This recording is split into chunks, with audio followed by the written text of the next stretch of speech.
It was the day when one of the most beautiful weddings took place in London society. A few minutes after the ceremony, the priest, with a joyful smile, declared the couple married. The Admiral's eldest son and naval officer, Edward Morton, and the only daughter of Lord Dyer, who was actively involved in the life of Parliament, Elizabeth Dyer. At the same time, everyone celebrated and envied the union of beautiful young people. Everyone knew that before the meeting, the young people were completely alienated. But now the young people looked at each other lovingly, and all the guests present spoke about it. But everyone in society also knew that the young people were brought together by one young lady. She was also known in London as the best matchmaker, and her name was Miss Laura Pendleton. After some time, the lovely ladies with joyful smiles discussed a truly magical wedding.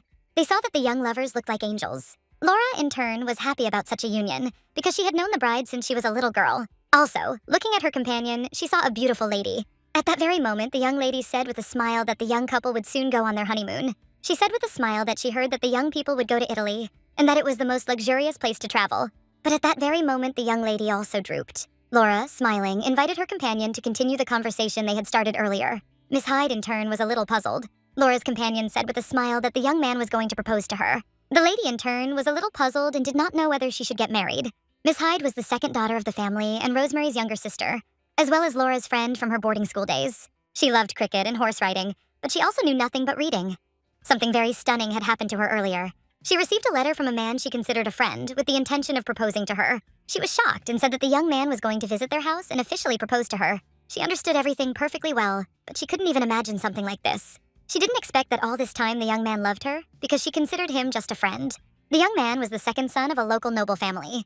He was a businessman with a long tradition who had become rich through trade. He had his own lands and a mansion, as well as an excellent character, tall stature, and attractive features. Laura, looking at her companion, understood that the young man was truly an outstanding groom. At that very moment, the lady asked her companion if she refused the offer. Would he be very upset? Laura was shocked and asked the girl if she was really going to refuse the marriage. Hyde knew perfectly well that she was behaving stupidly. After all, her parents, as soon as they saw the letter, immediately began to fuss, trying to set a wedding date. She understood perfectly well that she would not be able to find another such groom, but still she did not see him as her companion. Laura reassured her companion and said that life as an unmarried woman is very difficult, both in human and financial terms. But she told the young lady that the most important thing was her own feelings. She asked the girl to put other worries aside and listen to her heart. Laura asked the girl if she wanted to spend the rest of her life with him, but her companion could not answer the question. Laura was a little puzzled, as she knew what the future held for an unmarried girl. At that very moment, a young man came up to them and greeted them with a smile, and also asked what they were talking about. They were shocked, but he asked with a smile if he had interrupted their conversation. William looked intently at the young girls, and at that moment he saw the anxious expressions on their faces. He asked if the young lady was okay. She was taken aback and said that she was a little worried. Then he suggested that she go home. She sighed and said that if she rested a little, she would feel better. William was glad to hear this and immediately offered them his help. Laura understood perfectly well that her companion was uncomfortable around the young man. William was taken aback and asked the young lady with a smile how she was doing. A moment later, they began to have a pleasant conversation as if nothing had happened. William looked at the young lady and said with a smile that he had one small request for her. The miss was surprised, as she did not expect anything like this. But with a smile, she asked what he needed. He, smiling, said that he has a relative who will soon become his son-in-law. The miss thought for a moment as she remembered a young man who was quite famous. Ian Whitefield was a very popular man, but at the same time a hidden one.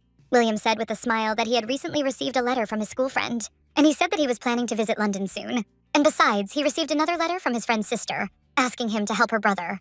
After all, she wanted him to introduce brother to a worthy lady.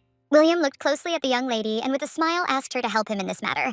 Meanwhile, the young man read the letter with bewilderment and wondered why his friend and sister were trying so hard to drag him into London society. Sometime later, the young lady slowly walked home, thinking about the young man all the way. She knew that he was the heir to a large estate, a skilled businessman who had increased his fortune in less than a few years. She was surprised and did not expect to be asked to become his friend. Laura told her friend that she was not sure whether she could arrange a match for the young man. William understood her concern, but he was also puzzled, because his daughter-in-law was putting pressure on him. He also understood that she did not want to introduce her dear friend without reason, and so easily to a man who did not really intend to marry. So the young man asked the young lady to accept Ian as her new friend. She agreed to his proposal, but she didn't know if everything would be okay for her. But she saw that her friend cared about the young man, which meant he really was a good person. Laura decided to throw all her thoughts away. After all, right now she had more important things to do. Her case concerned her friend, and she knew she needed to talk to her urgently. After some time, the young lady returned to the mansion and the servants asked how the wedding she attended went. Laura said with a smile that everything went well, but also asked how her grandmother was feeling. A moment later, the young lady took it from the maid's nose and decided to take it to her grandmother. She knocked quietly on the door and asked her grandmother if she was asleep. Her grandmother responded and she said with a smile that she would now enter the room. The young lady slowly stepped inside to her grandmother. The lady looked at the night with a smile and asked how the wedding went. She wanted to know everything without exception. After some time, Madame happily said that she was very sorry that she did not see the groom cry in person. Laura said with a smile that she remembered the day they first met. And yet the young man suffered for a long time, not knowing what to do with his feelings. The lady looked at her granddaughter with warmth and thanked her for the wonderful couple she had brought together. The madam told her granddaughter with a smile that she had arranged many marriages and that she was a truly talented matchmaker. The young lady, in turn, was embarrassed by the praise, and her grandmother watched her with warmth. But after a moment, she looked at her granddaughter with a serious look and said that she had one question. Madame wanted to hear an honest answer from her own flesh and blood.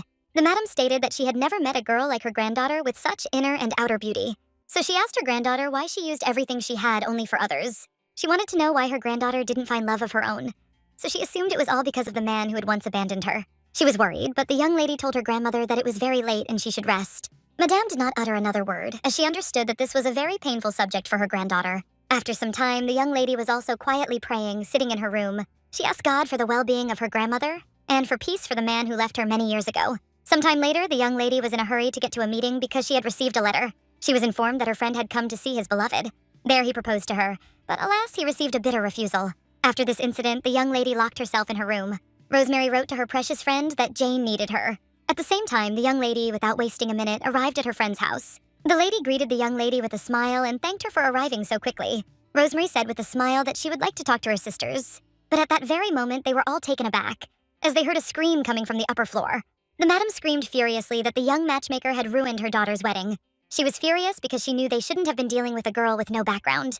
Rosemary was taken aback and apologized to her friend, as she understood that now was not the best time to meet. Laura assured everyone with a smile that she understood their grief and feelings, madam, but she still wanted to go to her friend and talk to her. Rosemary immediately apologized to the young lady. Laura accepted her apology with a smile. To say that she was not at all offended would be a lie. But at the age of 25, she decided to abandon the idea of marriage. She was prepared for people to perceive her as an unsold spinster. This was the other side of London's best matchmaker. Laura quietly knocked on the door and asked her friend to open the door. The young lady walked out slowly and looked her best. Laura looked at her friend with a smile and said that she heard that she had not eaten anything lately, and that's why she decided to come. Laura looked at the young lady and said with a gentle smile that no matter what the pain in her heart was, she should not ruin her health.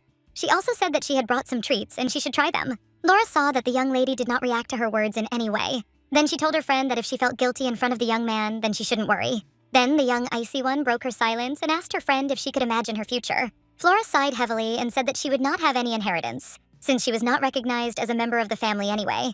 Jane sighed and said bitterly that she wouldn't have anything either. After all, since her father died, their house has been gradually falling into disrepair, and if they lose the house, they will have to move to the village. She understood that she had behaved stupidly, and now she did not understand why she had made such a choice. She screamed with tears in her eyes that she had no other way because she didn't even have a normal education. She screamed that she was already old and useless, and at the same time, she did not know what she could do. Laura froze for a moment as she heard the unpleasant number again. For a woman in their time, 25 is a frightening age, because the last train to marriage has almost left. And for an unmarried girl who had no chance of inheriting a fortune, the worst thing is poverty. To wake up one morning and realize that everything that surrounded you before has disappeared without a trace. A girl could be thrown into the abyss of poverty and loneliness overnight, and nothing could surpass this fear. Laura knew this better than anyone because she had been through something similar herself, but she still encouraged the young lady and said tenderly that when she was her age, she couldn't do anything. Laura told her friend with a smile that she could be anything she wanted.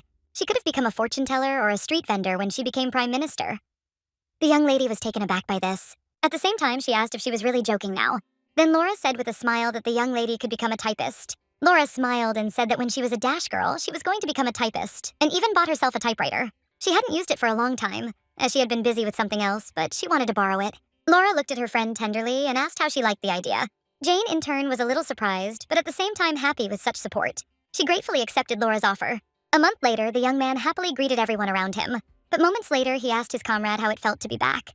His companion was a little puzzled, as he saw that London had become even more noisy and bustling than before. Ian couldn't understand how his friend had managed to drag him into such a fuss. William said with a smile that London high society was the flower of English society. He told his friend with a smile that since he was visiting London, he might as well relax and enjoy the company. William told his friend with a smile that rumors of his arrival had spread throughout London, and he had even begun to receive invitations. Earlier, one interesting one specifically informed everyone that Ian Whitefield would soon arrive in London. Ian Visdigaya stated that he was not going to participate in various gatherings because it was an extra hassle. He didn't want to go anywhere before his friend, but he still insisted on it. William told his friend that he absolutely had to be at this event, and at the same time he said that he had found himself an excellent ally. Ian looked at his friend in bewilderment, as he did not understand what he was talking about. Meanwhile, the young lady was slowly getting ready for the ball, but this event caused her some anxiety. She knew that the man who always refused all social meetings and parties would suddenly appear at this event. Rumors spread quickly, and many people began to confirm their involvement, so she began to think that he was actually someone important. A moment later, she and her maid began to discuss the young man. The maid looked at her mistress with a sly smile. The young lady looked at her in bewilderment, as she did not understand what she had in mind. The maid asked her mistress if she would like to do something unusual with her hair.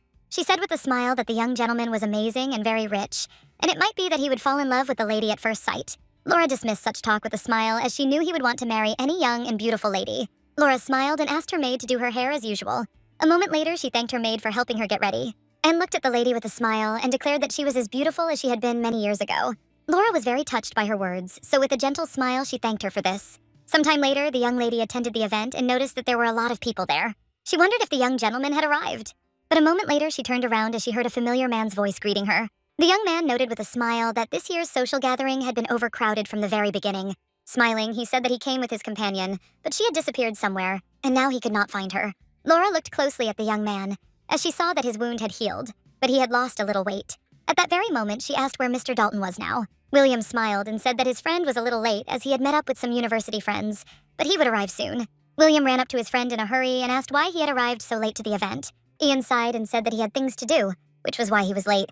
At that very moment, William announced with a smile that his friend's companion would be a lady. The young man was puzzled. Ian asked his friend if he was actually making himself a matchmaker, but his friend assured him that the lady was one of the kindest in London and that she would suit him. He also assured her that she was very smart. Ian asked if he was confusing upbringing with intelligence. William was surprised by such a question, and then his friend said that the world was full of well-bred ladies, but he had never met truly smart and witty ones. William was a little puzzled by his friend's words, and therefore asked if he was being too strict with the ladies. Ian Vistohaya told his friend that he had talked to different women and had not found a single one with whom he could have a normal conversation.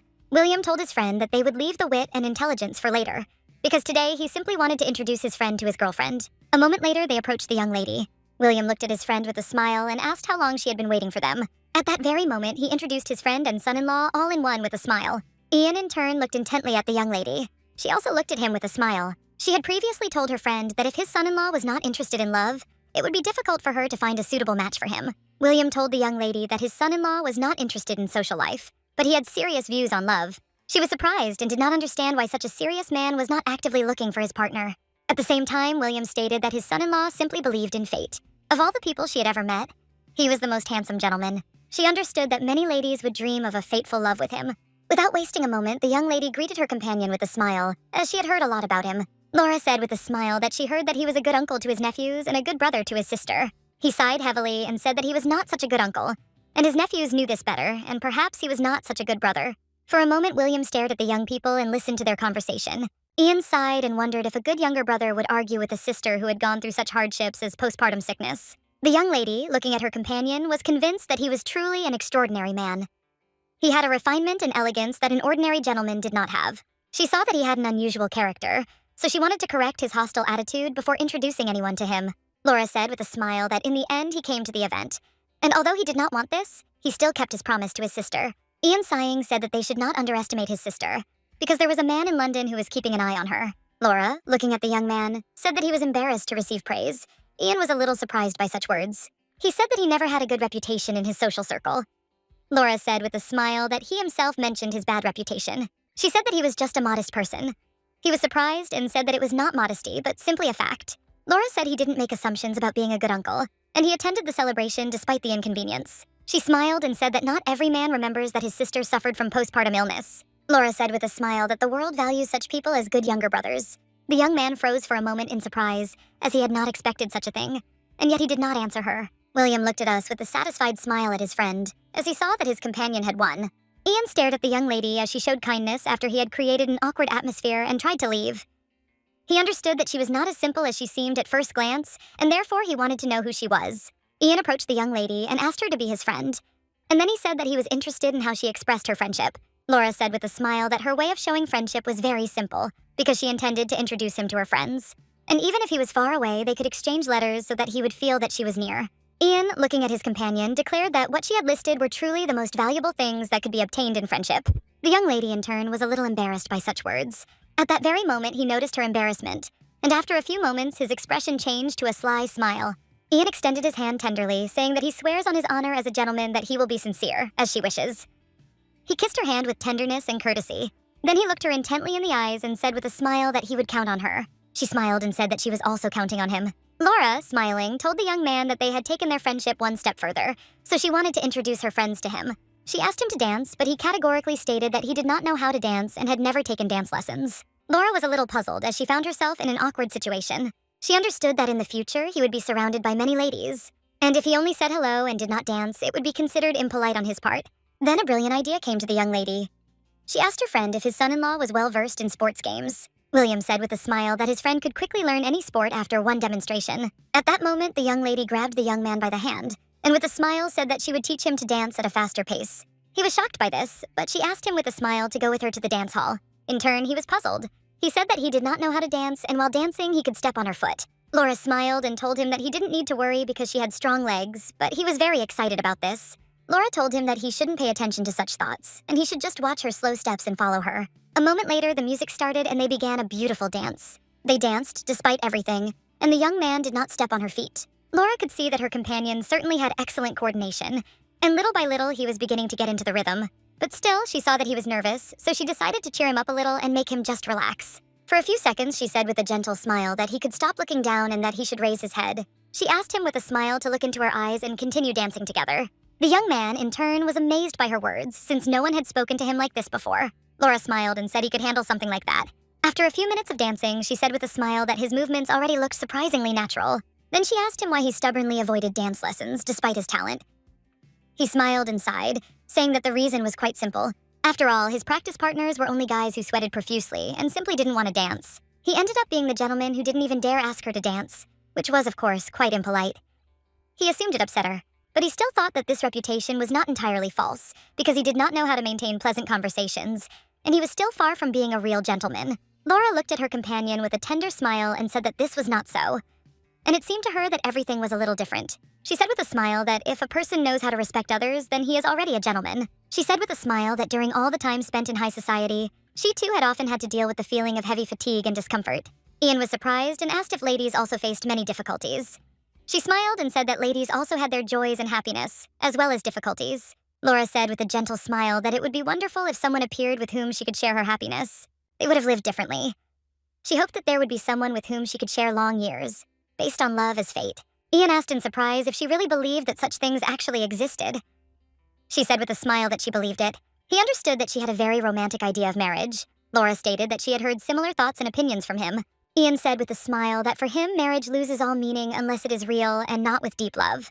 Looking at his companion, he said that he believed in this with all his heart. A moment later, their beautiful dance ended. The young lady was surprised because in such a short time since their meeting, she felt closeness. She understood that he was a really good person, so she could easily introduce him to other ladies. At the same time, the young lady understood that he would become a great friend. A moment later, William greeted them with a joyful smile, as he saw that his friend had done an excellent job with the lesson. Laura smiled and said that with her son's skill, the young man would have no trouble dancing with other ladies. At that very moment, she was distracted by the sight of her friends, and so she asked her companion to wait a little, as she wanted to introduce them to him. William looked after the young lady with a smile and asked her not to hurry. William looked at his friend as everything had gone much better than he had expected, and at that moment, he asked why he had not started studying earlier. Ian, in turn, did not answer his friend, but only watched his companion intently. He saw her beautiful and lively smile. At the same time, he could not take his gaze off her. After some time, Laura watched the fruits of her creation with a smile, as she saw that her companion was communicating well with the ladies. She noticed that the atmosphere had become a little more pleasant. At that moment, Laura turned her gaze to the young miss, as she noticed that she looked especially beautiful at this event.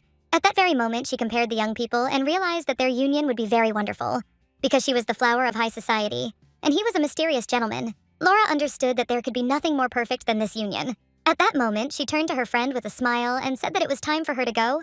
William was a little surprised. She said with a smile that her business was already completed.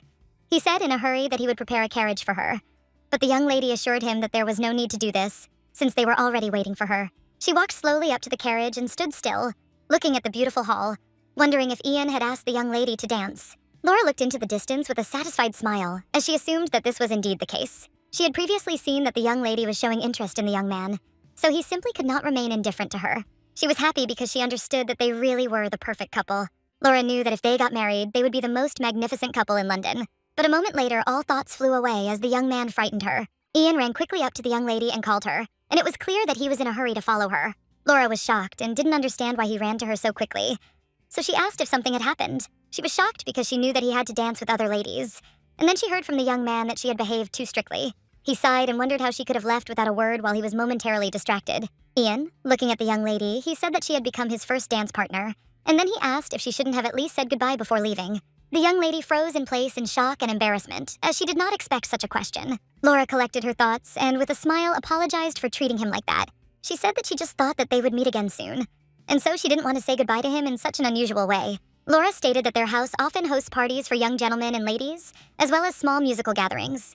These meetings took place in a relaxed atmosphere, so she was going to send him an invitation. Laura smiled and said that if he was busy, of course, he could refuse. Ian asked if she really organized all the events, and Laura said with a smile that her grandmother officially organized them. But in reality, all the organizational issues fell on her due to her grandmother's health. He sighed heavily as he understood everything and said that he would drop in to see her in the near future. She said with a smile that it was good news and said that she would write to him later. At that very moment, the young man asked, "What about tomorrow?" The young lady was shocked, as she did not expect that he would want to meet so quickly. Laura said she had an appointment with the doctor tomorrow, so he might drop by after breakfast. The young man accepted her invitation with a satisfied smile and tenderly kissed her hand. She said goodbye. He smiled at her and wished her a good journey. Laura was a little surprised, as she knew he had many unexpected sides to him. She saw that he was kinder than she had expected. Laura hoped that their acquaintance would become a good and long-lasting friendship. Meanwhile, the young man stared after her without looking away. When it became known that Mr. Dalton had attended the ball, the whole of high society quickly came into motion. Everyone was literally obsessed with the idea of inviting him to their receptions. The Baron's wife asked her daughter with a smile about the previous reception. She wanted to know everything about the young and mysterious man. Dora said with a smile that the young man was much cooler and more attractive than rumors had it, and he also promised to come to them for dinner. She said with a smile that she was the only one at the event who decided to invite him. Madame, in turn, was very pleased, because her daughter had chosen an excellent gentleman who would fit perfectly into their dinner. These evenings were famous throughout London. On the one hand, it all boiled down to enjoying a luxurious dinner and meeting a beautiful young lady. The main reason for his popularity was that the Baron was known for his unusual attachment to his title, and he was renowned for carefully selecting his guests. Madame knew that the young man belonged to a family and, of course, was a source of enormous profit. After all, as soon as he inherited the fortune, he began to invest in profitable mines, bonds, and shares, and soon he got going and collected a whole capital. She knew that no matter what trouble happened, he would never go bankrupt. Dora was surprised and did not know where her mother got all the information from. Sighing, she said that despite her mother always talking about money and land, she would not marry unless she felt a real attraction. And on top of everything else, she wasn't yet well acquainted with the young man. Madame was in shock. She didn't know how many times her daughter needed to meet the young man to feel attraction. She told her daughter that while she waited for real attraction, other girls would be able to drag him down the aisle. She convinced her daughter that the young man could find another girl with better conditions. So with a smile, the madam told her daughter that she was very beautiful and therefore should impress and charm him. Madame told her daughter that when he looked at her, admiration sparkled in his eyes. She knew that he simply could not take his eyes off his daughter, and this was visible from afar.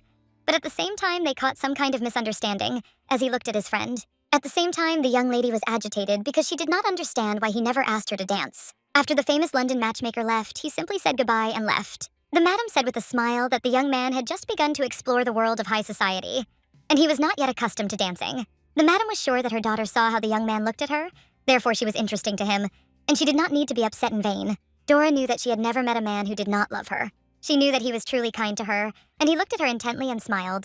She wondered if he was already in love with her. Dora knew it was all happening too quickly, but she was at that age when she believed everything she heard. The young lady was flying in her fantasies. Many were closely watching every step of the young and mysterious man. Several weeks passed after that ball, and the circle of social events in which he participated did not extend beyond one house. Laura greeted the young guest with a smile. Ian looked closely at the young lady and greeted her with a smile, as he was glad to see her. He visited only the young lady and no one else, although the young man really enjoyed her company. Laura noticed that it had started to rain heavily outside and asked her companion if he had gotten wet on the way. Ian reported that he was fine, but the horse had suffered along with the coachman instead of him. Laura did not know what to do with them because of the rain.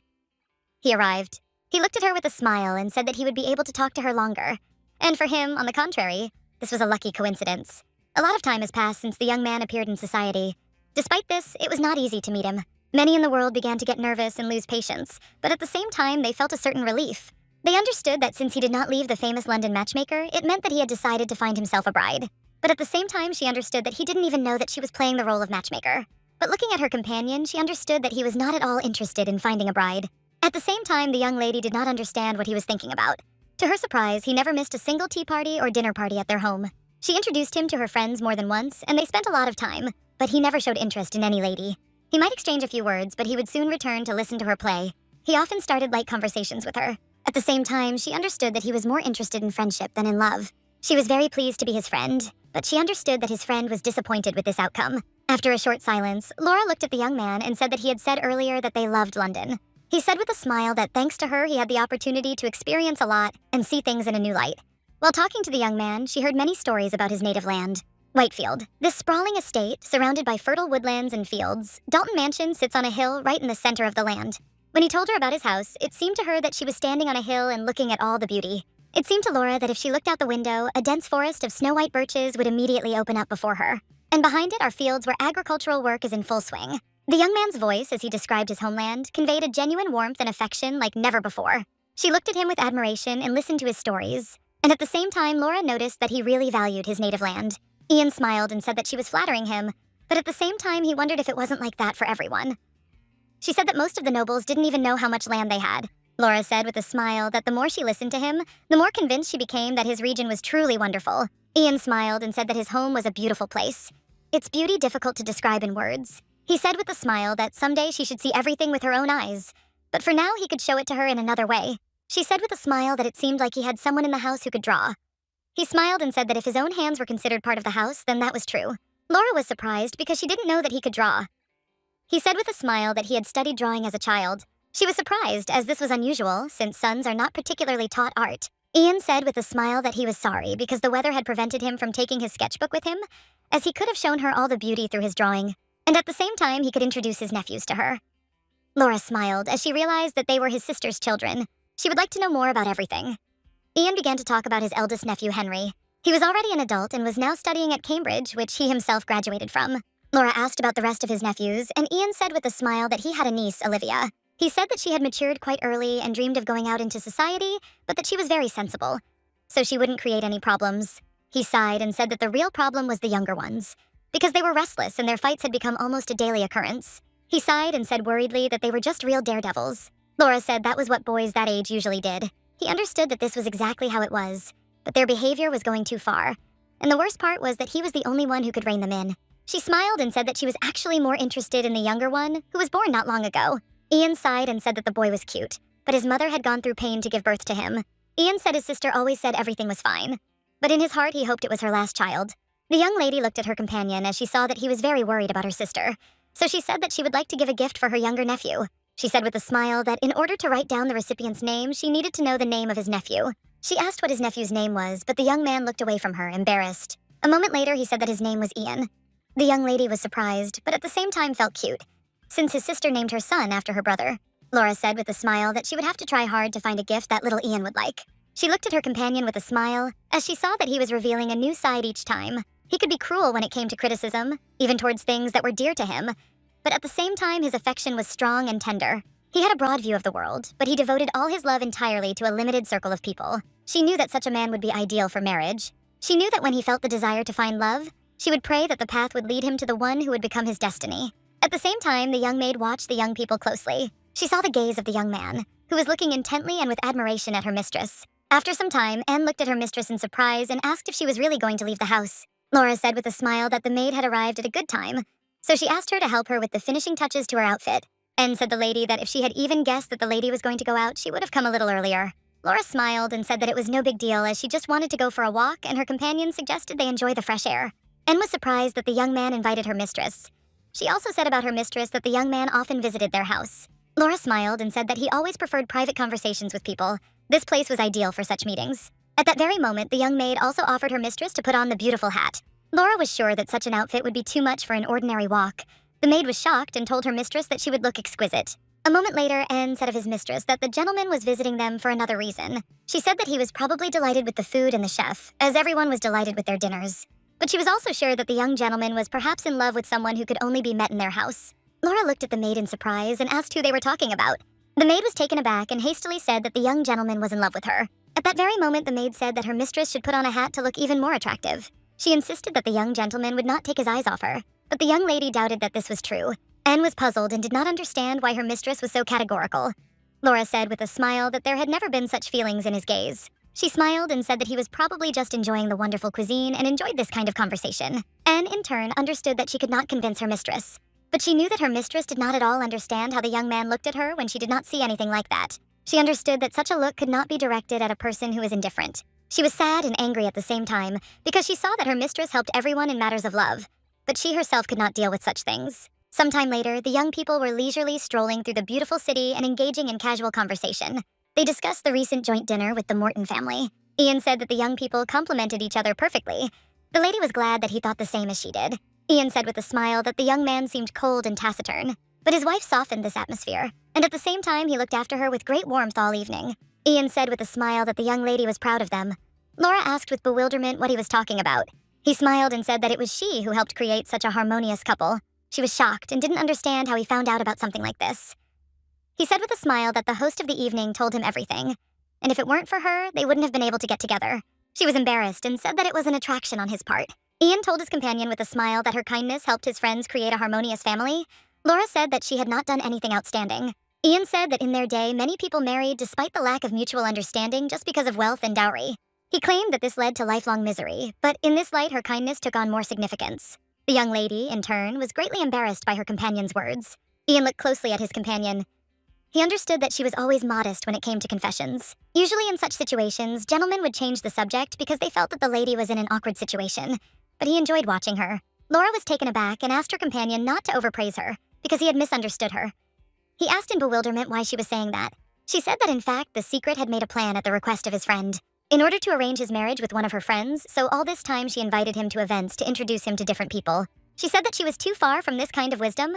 Laura understood that she told him everything, and now he would be disappointed in her. At that very moment, she glanced sideways at her companion as she wanted to hear an answer. But in response, she only saw a beautiful smile on his contented face. Laura looked at him in bewilderment as she did not understand why he did not answer. But at that very moment, she realized that he had already guessed everything. The young man, in turn, burst into wild laughter. She shouted at him not to laugh because it was too much. He asked for forgiveness with a smile because he saw that she was very sweet and therefore admired her sincerity. In turn, her face froze in embarrassment. He asked with a smile if she would forgive him, but Laura could not answer a word. Meanwhile, a young lady walking through the city noticed familiar silhouettes. Looking closer, she saw a young man next to Laura. She was happy because she saw Mr. Dalton. Laura timidly asked if he was offended by the fact that she was trying to matchmake him. He said with a smile that he didn't mind and, on the contrary, was grateful because she was trying to help him. Laura sighed and said that he had not planned to get married and that she had probably bothered for nothing, so she asked for forgiveness. Ian smiled and said that she didn't need to apologize because he wasn't really against marriage.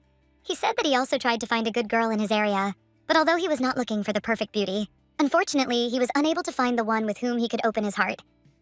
She sighed and said that she understood him. Laura looked at him with a smile and asked if he was really looking for his destiny. He said with a smile that it sounded too loud. He simply thought that somewhere out there was his soulmate, and he was sure that a meeting with this woman would happen on its own, without any deliberate effort. Sighing, he said that it turns out he believes in true destiny. Laura said with a smile that perhaps this girl was also in London, and therefore he should try to look for her more actively. At that very moment, she said with a smile that she would help him find his destiny. He smiled and thanked her for the offer, but still refused. Laura asked if he was really giving up on intentional meetings. He said that was not the case. Ian said with a smile that he no longer needed meetings dictated by circumstances. At that moment, a dead silence reigned between them, and the young man stared at his companion without looking away. Laura was momentarily stunned by his words and could not utter a word. But a moment later, the young people turned around because they heard someone's familiar voice. Miss Dora Lenz greeted the young people with a smile. Dora said with a smile that, having seen them, she decided to say hello. She asked if they had really gone out for a walk, attracted by the beautiful weather. She envied them the way she had to go out on assignment. Laura noticed that the young lady was beautiful, but her face seemed more shy than usual. Then the young lady turned to the young man with a smile. She asked him if he planned to stay in London, but he answered evasively that he would probably stay for a while. The young lady did not give up and said with a smile that if he had time, he could join the picnic. Before he could answer, the young lady asked the young miss if she would be joining them on the picnic. Laura smiled and said that if she were invited, she would certainly accept the offer.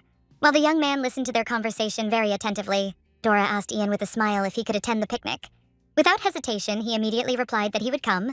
The young lady was incredibly happy. Laura looked closely at the young lady as she felt that she had behaved differently. After all, the young lady was always proud and independent, but at the same time she actively talked with the gentleman. She suspected that the young people and the people had some kind of special relationship that she did not know about. A moment later, the young lady said goodbye to the young men with a smile. They stared after her for a while. Ian broke the silence and said with a smile that the young lady was truly charming. Laura said that she was, and she was smart as well as talented. Laura was a little excited, and she had been worried before. But now she felt and saw that the young man treated the girl well. Ian said that the only drawback in Laura's circle of friends was William. She smiled and said that he was going a bit too far, as William was a good man. She also said with a smile that he was the most important person in her circle. The young man was surprised. I didn't understand why he was so important to her. She smiled and asked if he had heard of Miss Hyde. Ian thought for a moment and asked if this was the same lady who had rejected William. Laura smiled and said that it was her. Laura immediately said that she was very glad that everything was okay now, but she was sure that it was still hard for him after the rejection.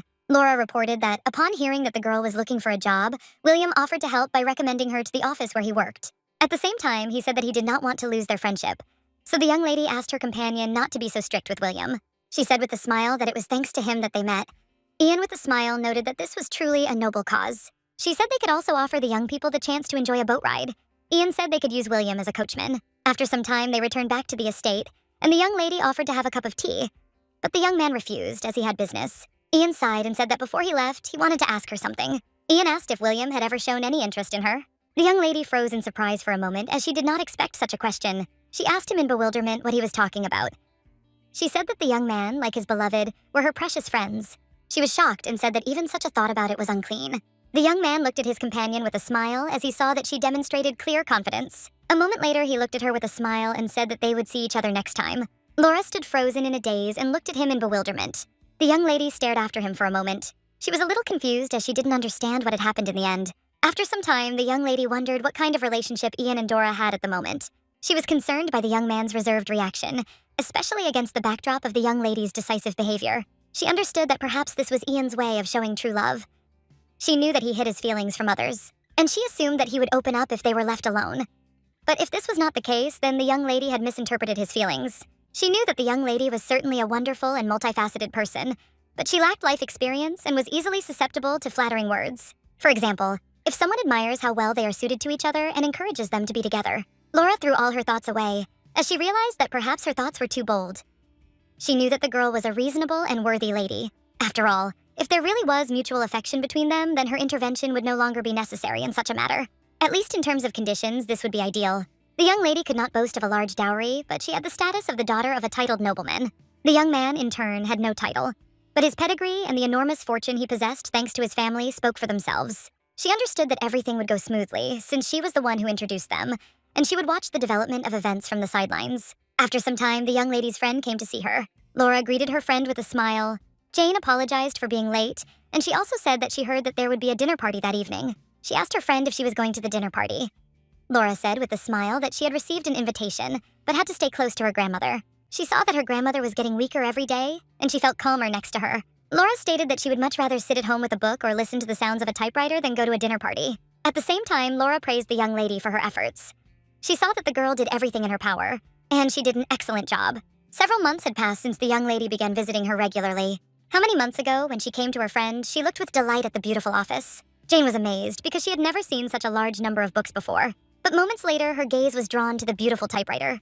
Laura said with a smile that the young league would soon be using it, and that with the help of this device, she could create any document. Laura said with a smile that she was passing by the closing office and bought the car secondhand. She stated that she had once been in the same position as the young lady, and not knowing how to make a living, had decided to do something similar.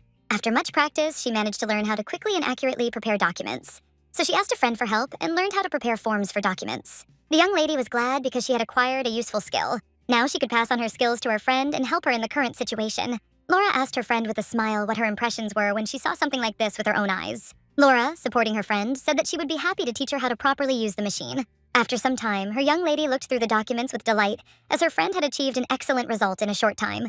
Jane, in turn, was a little puzzled and exhausted, as she had to go through a lot and put in a lot of effort. At the same time, the young lady told her friend with a smile that she had not at all expected that she would be able to instruct so firmly. Now that she saw her in a new light, Laura smiled and said that she herself had probably become carried away and began to teach with even greater zeal.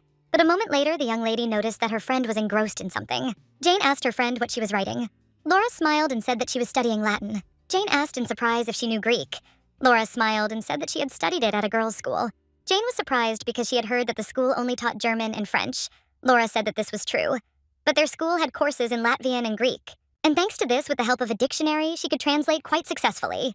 Jane was amazed at what she heard, because she would not have been able to read a word.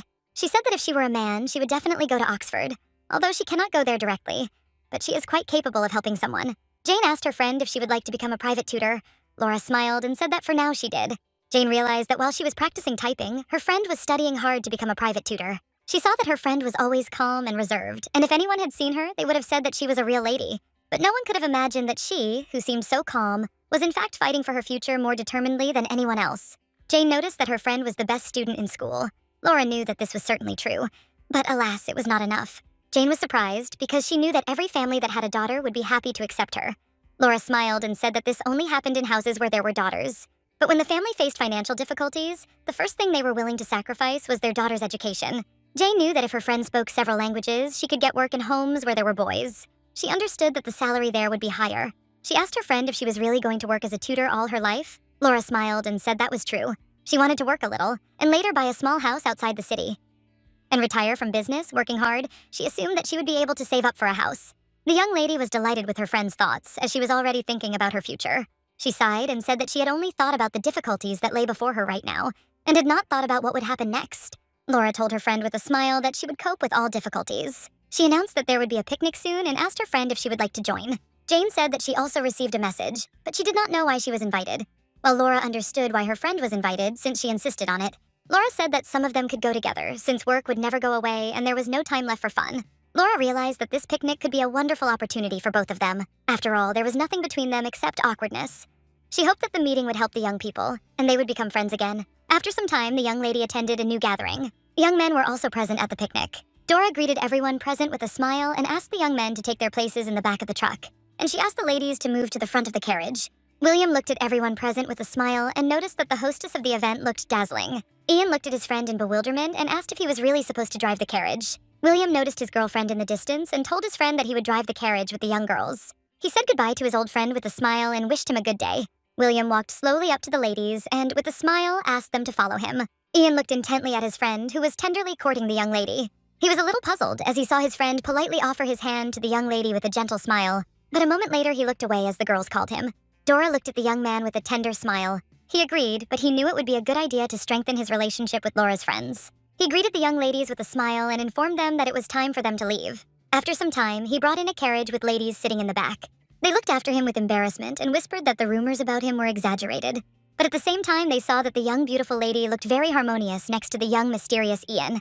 They were sure that there was definitely something between them. But at that very moment, the lady asked the gentleman why he no longer accepted invitations to dinner parties. They said that he always refused, even if he was invited. Ian asked for forgiveness, as he had urgent matters to attend to. At the same moment, the young lady began to talk about tea at the Pendleton house, as he often visited them. For some time, the young ladies discussed these dinners while their companion, lost in thought, looked into the distance. One lady, with a smirk, wondered why they spent so much money on gourmet food, but spent nothing on their granddaughter's wedding. Dora was taken aback and asked her friend not to say such things, as these words could be offensive. Daisy said that everyone in London knew that Laura had not been given a penny for her dowry. They understood that with such an appearance, she would have long ago received recognition in society as a true aristocrat. But until now, not a single worthy man had offered her his hand. And the reason for this was the lack of a dowry. The lady did not understand why her family did not take care to provide funds. The lady turned to her friend and said that she was leaving something out. Victoria started to talk about Lady Laura's mother, but at that very moment Dora stopped her. For a moment there was dead silence between them. Victoria was taken aback and looked at her friend in bewilderment. At this, Dora glanced sideways at the young man. Ian apologized with a smile and announced that they had arrived at the picnic spot. He asked them with a smile to leave the carriage slowly. At the same time, he saw in the distance how his friend was tenderly courting Laura. After some time, the young people slowly approached the rest of the guests, and Dora called everyone over with a smile. She said that she had prepared peak mats for them, and she also said that if anyone wanted to go on a boat ride, they could come straight to the boats. At that very moment, the young lady noticed that her companion was looking intently in the direction where Laura was. She understood that he was still thinking about the conversation he had recently overheard.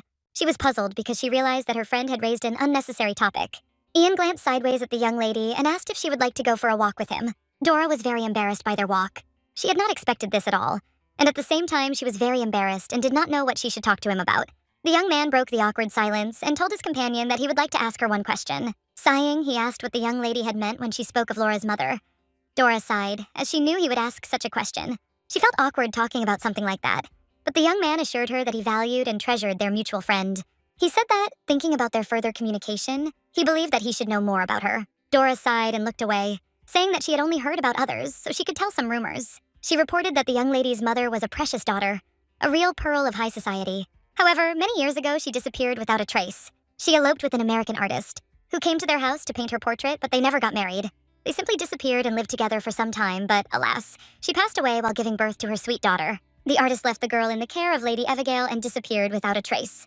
Everyone decided that he abandoned his daughter for a new life. At the same time, the young lady was officially accepted into her mother's family. Dora understood that the young man was shocked by what he heard, and this was not surprising. She understood that if Laura's birth had not been marred by such a scandal, she could have shone in high society. Dora said that the young lady was noble and beneficent. Her upbringing and her origin were in no way inferior to a true aristocrat.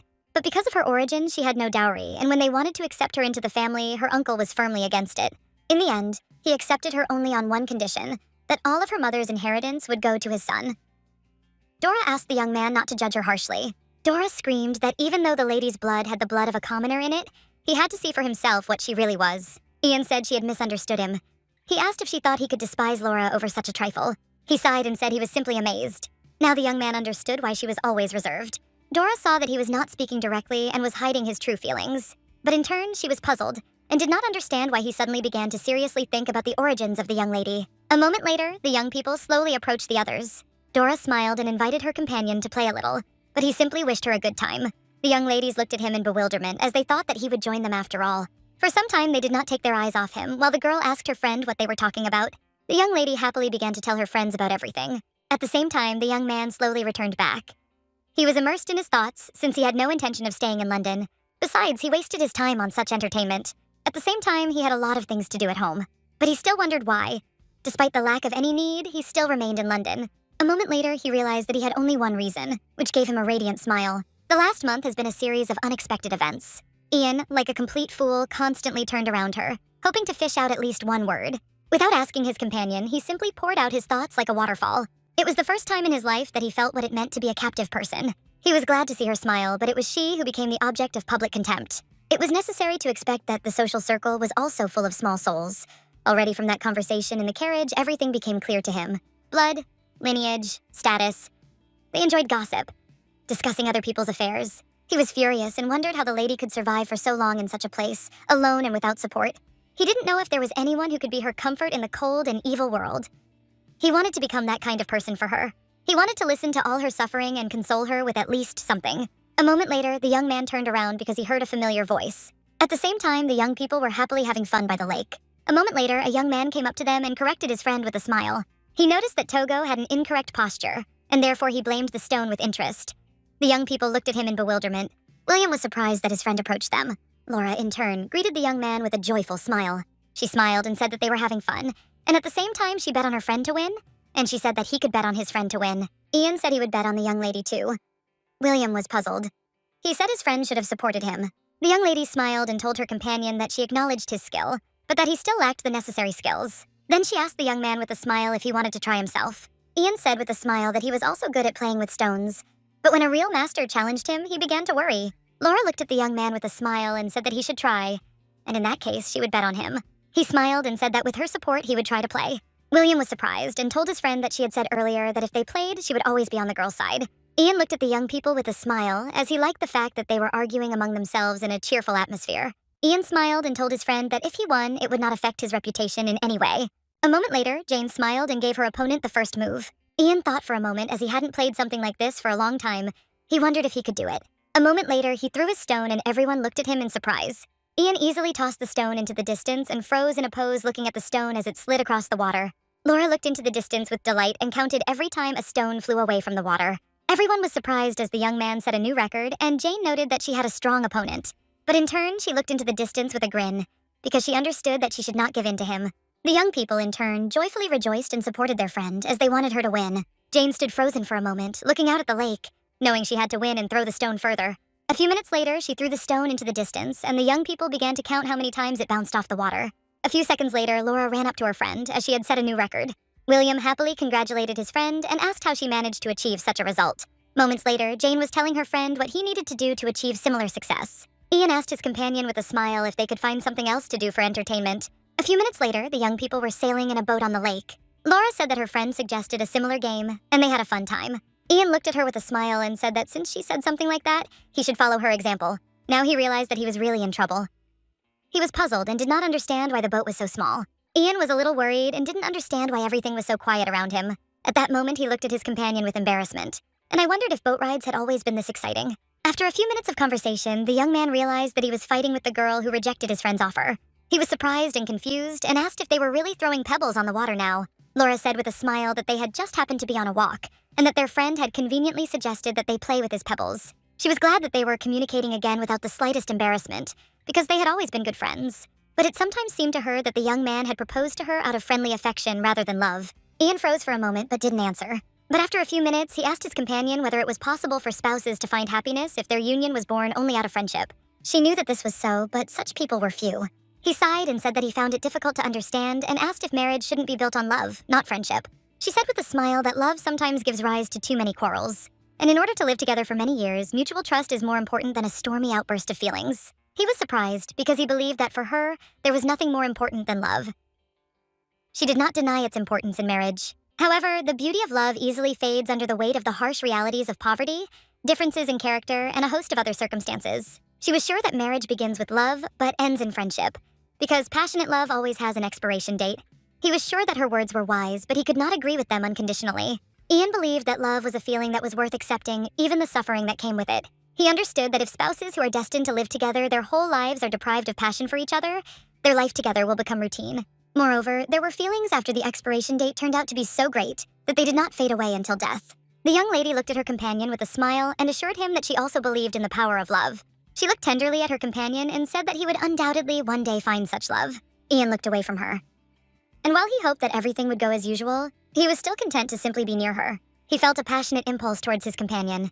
He wanted to touch her, and at the same time he passionately wanted to kiss her.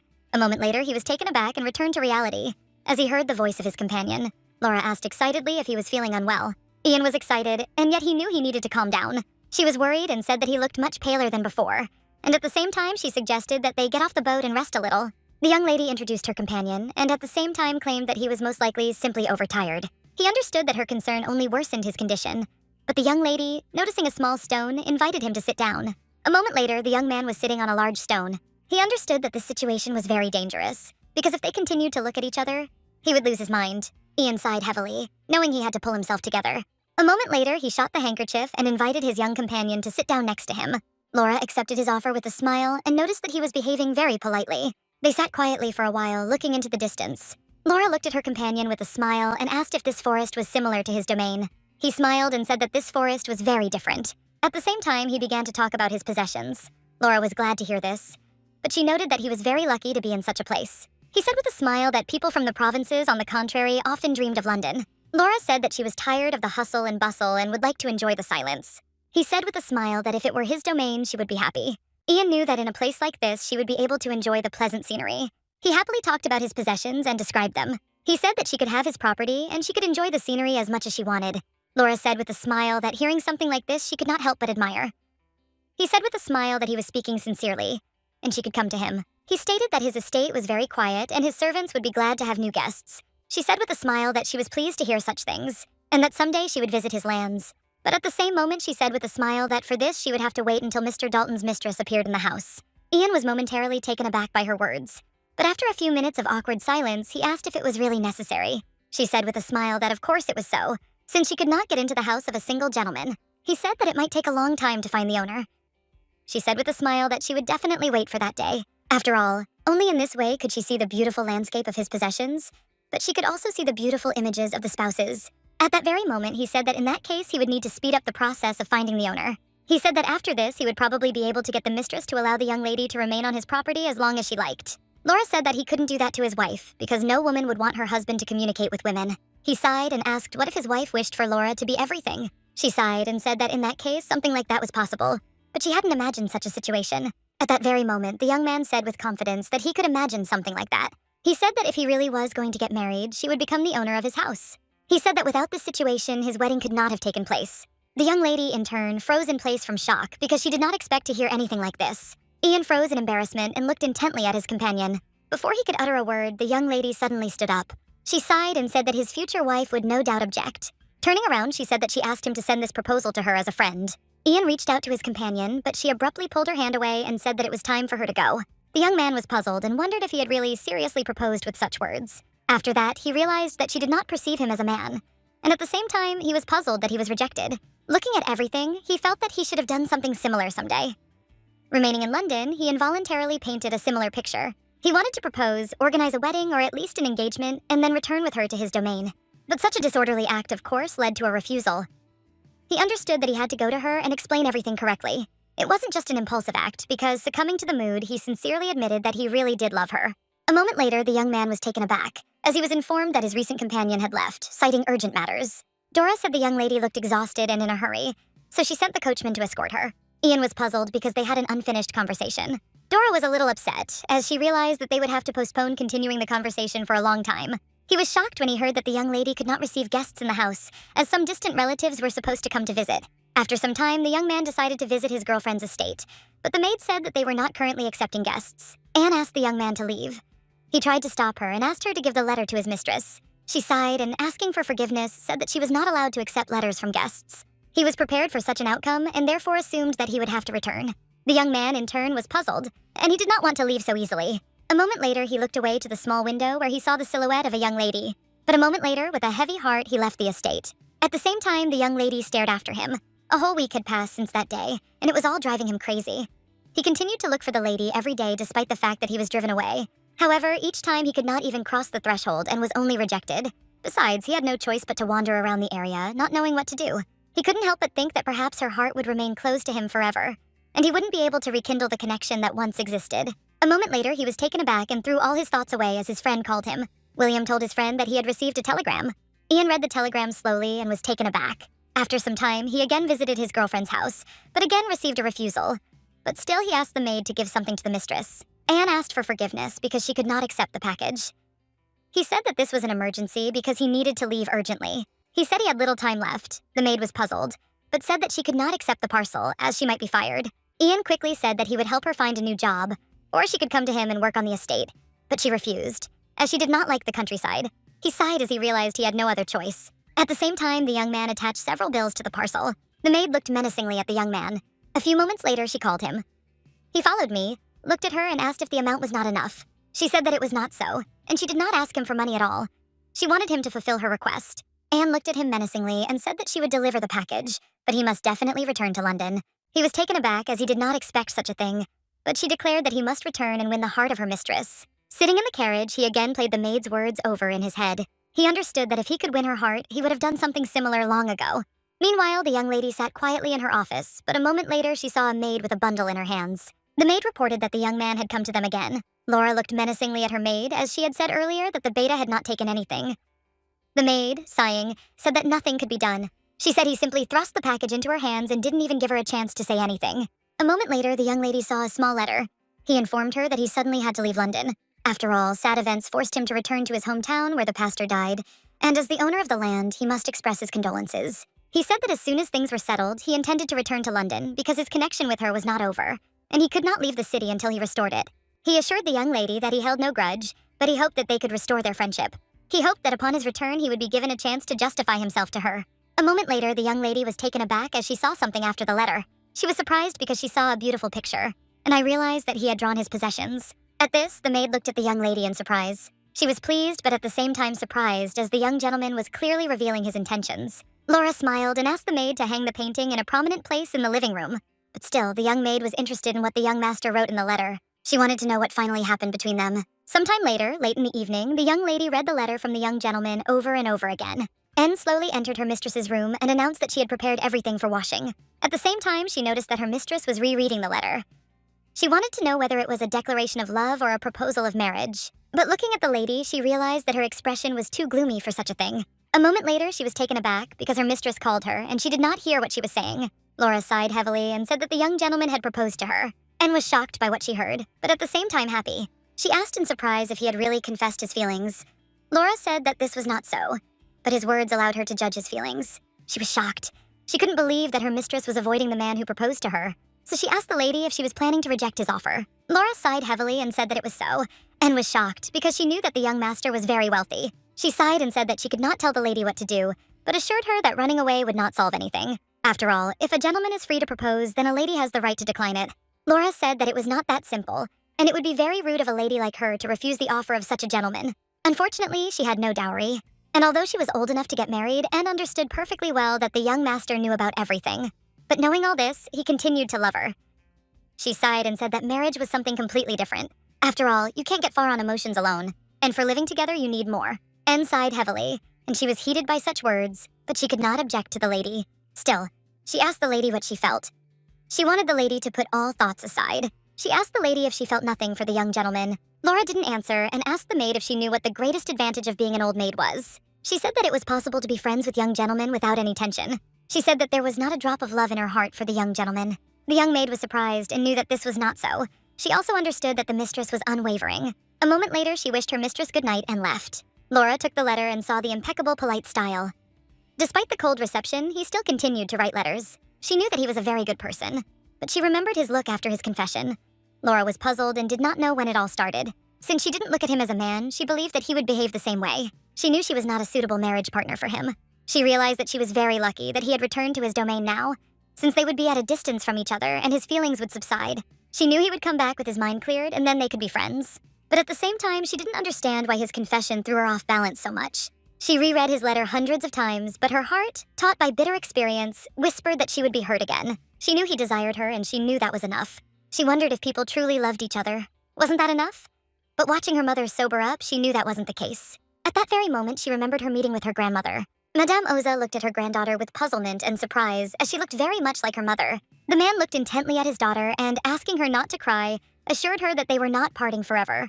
He said that the time would come and he would come back for her, so she should be patient for a little while. He said that she should always wear her pendant because she and her mother would always be with her. This is how the little girl remembered the farewell to her father, who left her in the Pendleton house. Separation from her beloved father left bitterness in her heart, but her kind grandmother accepted her as her own. And thanks to her, the young lady forgot about loneliness. But her happiness did not last very long. Gerald is the head of the family, and her uncle met his niece differently. For him, his niece was just a pathetic product of the scandal that had tarnished the honor of their house. And the mother's decision to accept the girl caused in him a furious anger, blazing like hellfire. As soon as he saw a young lady, he would shout and throw whatever he could get his hands on, and he also didn't shy away from giving her a slap on the back of the head. So she learned to live in the shadows, hiding like a mouse behind the baseboard. And this continued for several years, despite her grandmother's desperate attempts to protect her. Quarrels with her son forced the madam to give in to the idea of raising the girl at home and decided to send her to a boarding school. From her very first day at the boarding house, a trail of whispers about her origins followed her. But the young lady did not pay the slightest attention to them. She immersed herself in her studies, and with rare diligence and innate intelligence, she became the first student. Laura tried in every way to behave impeccably, quietly, politely, flawlessly. She slowly erased her mark as a bastard daughter, and at the same time she became completely flawless. While she was studying, her grandmother fought to officially include her granddaughter in the family tree. But unfortunately, she had no chance against the legal head of the family. But she still went to extreme measures, and promised her entire fortune to her son after her death. At that time, her granddaughter finally received the right to bear the family name, and when she graduated from the boarding school, she returned back to the estate. The old lady dreamed of her granddaughter experiencing the high life, which her mother was deprived of, and immediately introduced her granddaughter into high society. But unfortunately, London did not forget the old scandals. They did not forgive, and even more so did not accept the girl into society. She lived constantly, remembering that she was not a real aristocrat. But still, Laura learned to live with this humbly and without pretensions. She understood that even if they loved each other, her origin would sooner or later become an obstacle, and then all the suffering would fall on their children. He was very dear to her, and that is why she had to refuse his proposal. Meanwhile, the young man returned to his estate and was greeted by the butler. Ian, in turn, greeted the butler. The man asked the gentleman how the funeral went.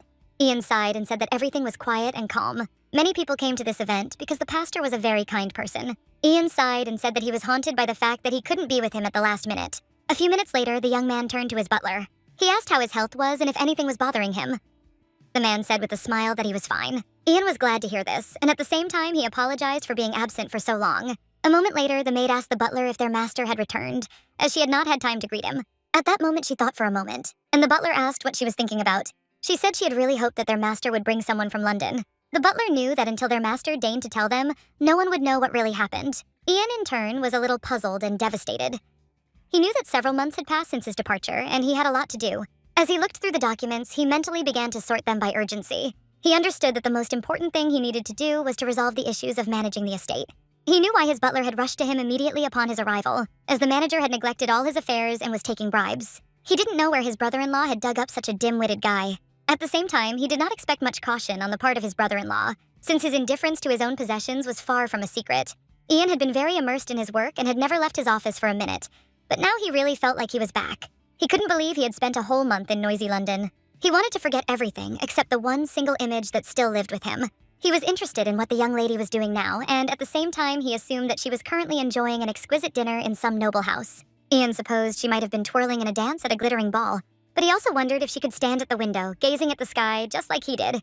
Ian knew he missed her very much, and at the same time he wondered if she missed him as much as he missed her. Sighing, the young man threw all his thoughts away, as he understood that he was thinking about nonsense, and that such an accurate thing could not be. He understood that everything was very strange, since she was very kind and gentle, but still she did not listen to his proposal of marriage and categorically refused him. He knew she couldn't just be disgusted by him, and she was obviously worried about the dowry and the opinions of others, but he still wondered if these were the real reasons for her refusal. He understood that he did not need money, since he was rich, and his reputation wanted to be better. He understood that her refusal was stupid.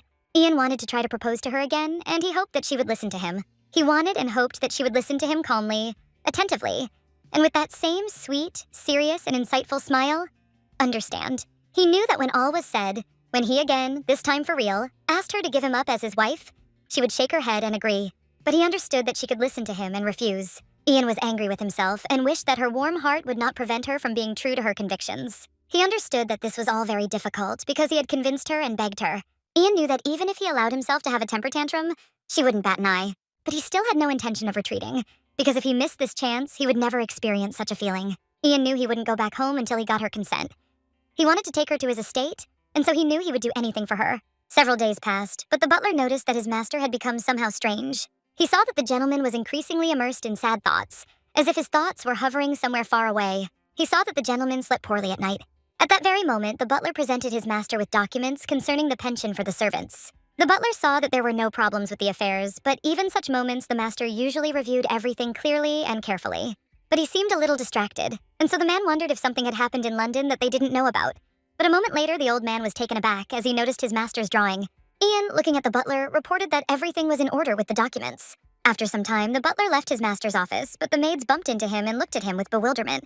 They were surprised because they saw a smile on the butler's face. At the same time, they wondered if something had happened to lift his spirits. After some time, the young man announced that he had settled all his affairs, which meant it was time to visit his sister. Looking at his butler, he announced that he would soon be leaving for London again.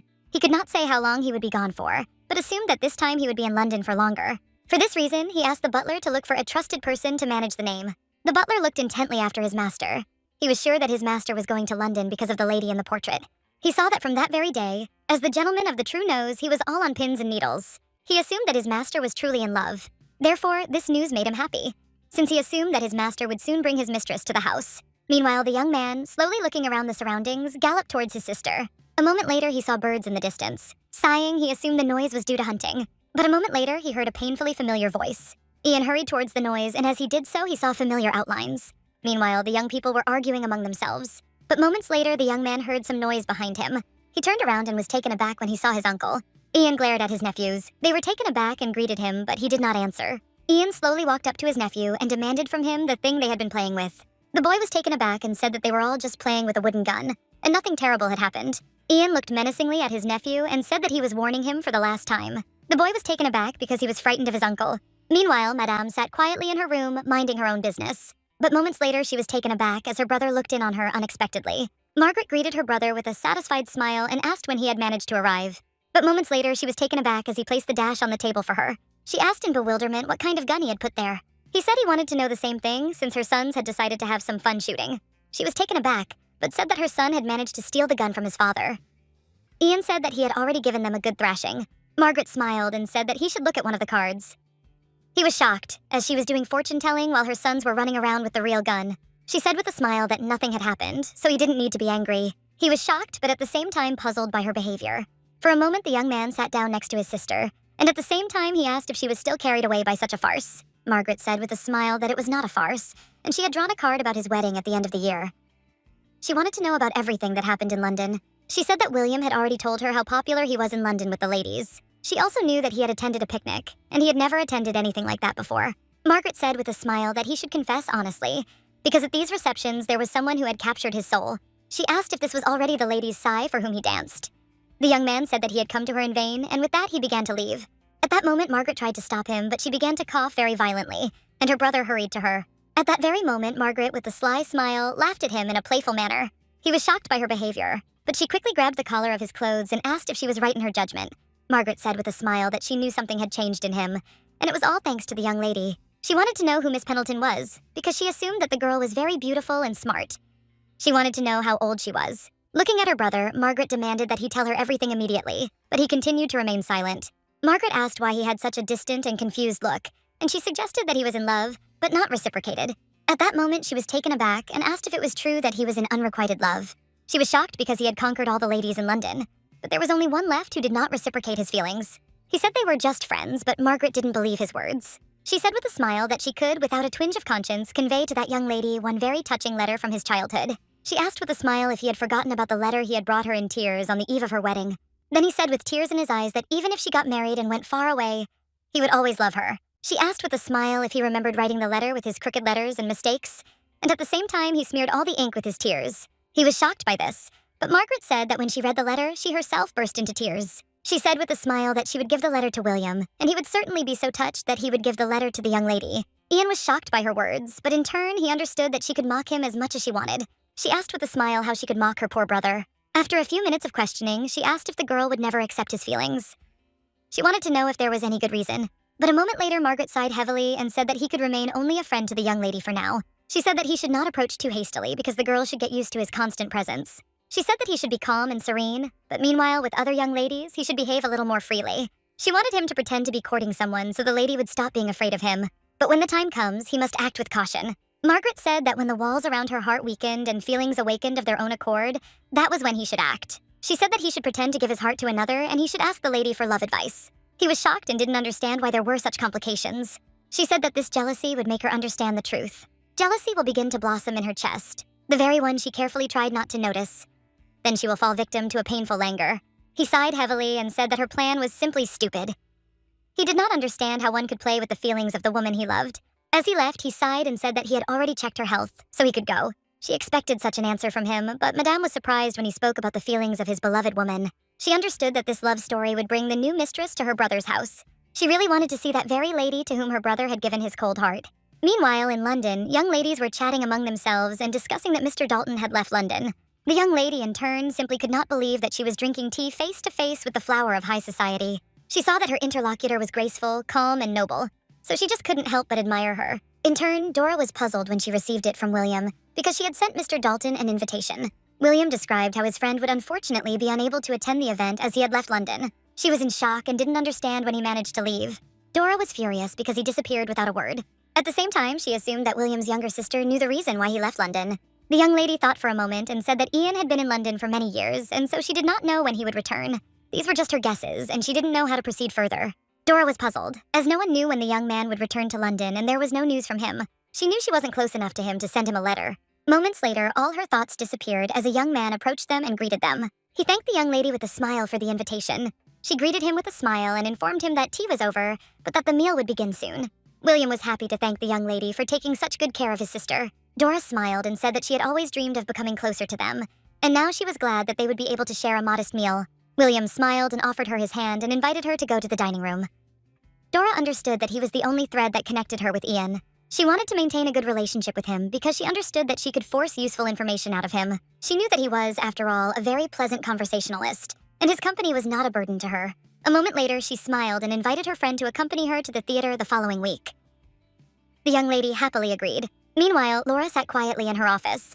A moment later, the mail was brought to her, and on one letter she saw her name and the address of the person who was her uncle. Laura saw that the letter began without the slightest decorum. Not a word of greeting, not a hint of politeness. Its content was as simple and straightforward as a mirror reflecting her uncle. There was not a drop of warmth, not a trace of goodwill in the cold tone, only a harsh stinginess of words. 6 months ago, my uncle and his second son, Charles, while in the United States, met Tom Price, my uncle's university friend. At the instigation of this gentleman, feelings flared up between Charles and his goddaughter, after which the son became engaged to the heiress from New York. And now Mr. Price himself, as reported in his letter, arrived in London allegedly to participate in the silver wedding of his younger sister. This name seemed familiar to her. Of course, this was the same gentleman who had recently caused quite a stir in society. Tom Price was an unremarkable-looking man who had been sitting there. He was unassuming but self-confident. And behind all this outward calm lurked a man whose name was already thundering in the American financial world. His business acumen, innate sense of humor, and some elusive honesty all captivated and intrigued London society. It was rumored that he was originally from England, but in his youth he went to America, where he married a dazzlingly beautiful and refined woman. And they had children, and the family lived happily for many years until death separated him from his wife. And now, more than 30 years later, he returned to his homeland, officially to celebrate his sister's anniversary. But of course, his sudden appearance has already become a source of heated gossip and inspiration for endless secular speculation. They raised the fact that he had not had his fun at various social receptions in vain, and it was obvious to everyone that he was looking for a new lady to take the empty place next to him. The appearance of the gentleman caused a real sensation, and these rumors quickly spread in London's social circles. There was not a single person who had not heard of him. In any case, the gist of the letter was that Mr. arrived in London, our ranch, then Uncle and his son should be shown the most cordial hospitality until they themselves arrived. Laura was confused, as she understood that soon her uncle would arrive in London. She understood that she had to behave calmly and not worry. After all, she was no longer that little, defenseless girl who trembled and hid from her relative, but she was still worried that she might not be able to cope with her role. She knew that he could not be angry with her as before. However, she understood that even if she came to terms with this, she was worried about what her grandmother would say about this. She understood that her grandmothers were now categorically contraindicated from worries, and she didn't want to create reasons for her anger. She intended to surround her with care so that she could calmly find peace. She was worried that her grandmother might get angry and lose consciousness, because she understood that this meeting could make things much worse. Sometime later, Madame informed her granddaughter that her son and his companions had arrived in London and intended to visit their residence. The madam sighed heavily and called her granddaughter. She asked her granddaughter to prepare the best guest room. A moment later, she said that they needed to send invitations to Mr. Price, because if he was a friend of the head of the family, he deserved the warmest welcome in their home. A moment later, Madame noticed the worry on her granddaughter's face. She tenderly asked her granddaughter to come closer to her. The lady was puzzled, as she understood that her granddaughter would be receiving the very uncle who had caused her so much suffering. Laura said with a smile that everything was fine, and that she was just a little nervous. The madam tenderly asked her granddaughter to be patient for a few days for her sake. After some time, the young lady began preparations. She hastily gave orders to everyone in the house who was under her command. She slowly informed everyone where and what needed to be put. Earlier, the madam, with sadness in her voice, told her bloodleg that she had little time left, and she was unlikely to survive the current year. And before it was too late, she wanted to make peace with her son. Laura was shocked to hear this, and therefore knew that she had to do everything to ensure that her grandmother was satisfied with the result. After some time, the young lady walked around the mansion and gave everyone instructions. She knew she had to do everything to make sure the reception went smoothly. But at the same time, she understood that her grandmother should not apologize, because she became a mother to her when she was just an orphan. She tenderly told her grandmother that she would show them all how well she had raised her. At the same time, it was difficult for the young lady to do something like this. She knew she had to get everything sorted out so that everything would go perfectly. But in turn, she wondered if she could look like a completely happy lady. She knew that her grandmother was her mother, and for her happiness, she fought with her family. And at the same time, she gave her support. Laura understood that she should be happy about everything, because her grandmother sacrificed herself for her. But she knew the bitter truth that she never felt happy in this house. She was happy when she was with her father, and yet the young lady cherished every minute spent with him. From the depths of her memory, she always lived with her father, the wandering artist whose soul knew no peace. She remembered clearly all the forests through which they walked hand in hand, all the streets. She remembered clearly his face at the last moment of their meeting, and she could not blame her father for leaving her, because wandering the world and raising a daughter is a heavy burden. He, as a man, must have made the only choice that he considered possible. And yet, in moments of particular mental heaviness, she could not help but think about what would have become of her fate if they had remained together then, if only she had not acquired the knowledge that she did. Even if she didn't live in a decent environment, but she could be with him and she could live a happy life. But she also knew that now she had a grandmother, a woman who had sacrificed everything, even her own son, for her. Laura knew that her grandmother lived looking only at her, and she in turn tried to thank her as best she could. She replaced her daughter and showed her what a true lady can be. She wanted to become her pride and her consolation, and yet Laura understood that she was only half, because in high society she always had to be on guard, smiling even at those who despised her, and living not as a person but as a young miss. She wanted to know what it was like to be a simple girl, but she knew that when her grandmother left, she would not be able to live in this house. People would whisper that this was the humiliating fall of a noble lady thrown out into the street without a penny, but for her this day will become a new life, because then she will be able to live not as a young miss but as a simple girl. The closer the sad separation came, the more clearly the day approached that would be the beginning of her new life. For his sake and for the sake of her grandmother herself, she was obliged to be there in her last days. She wanted to take care of her relative, to help her reconcile with her only son, surround her with those she loves so that she can go out into the world with warmth in her heart, and only then will she be left alone and start a new life.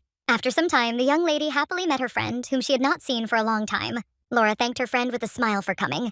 Laura also asked her friend if she liked working for the company, since many weeks had already passed since her work.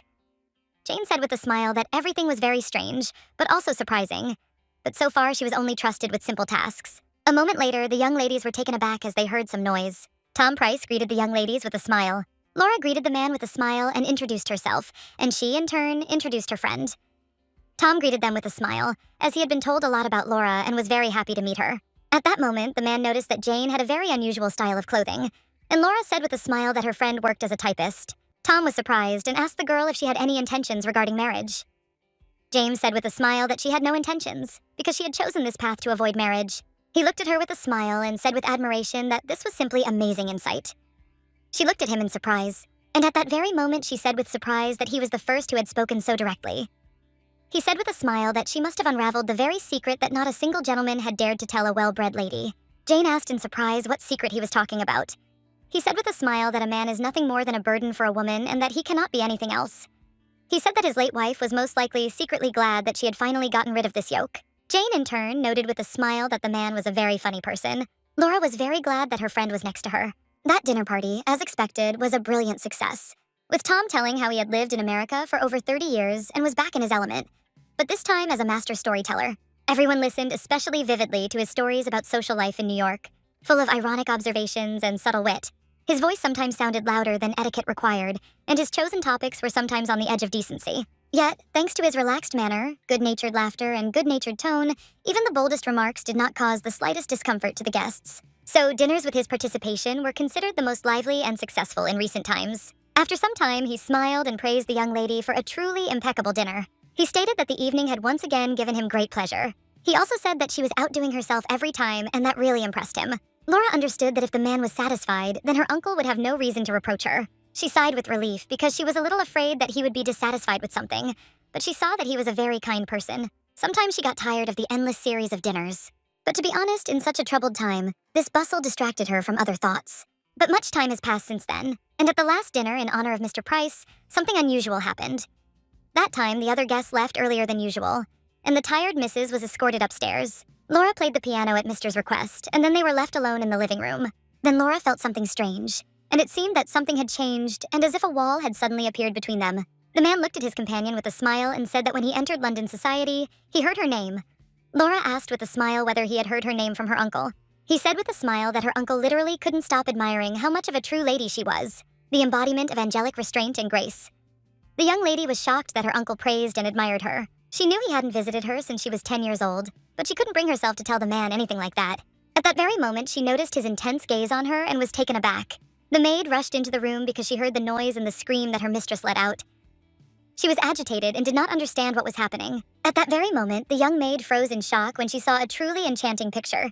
Anne wanted to know what was going on, so she screamed and asked her mistress if she was okay.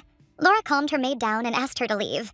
The young maid was shocked and understood that her mistress was in an awkward position, but she quietly followed her mistress's words. The man looked at the young lady with embarrassment and asked her not to be afraid and to listen to him to the end.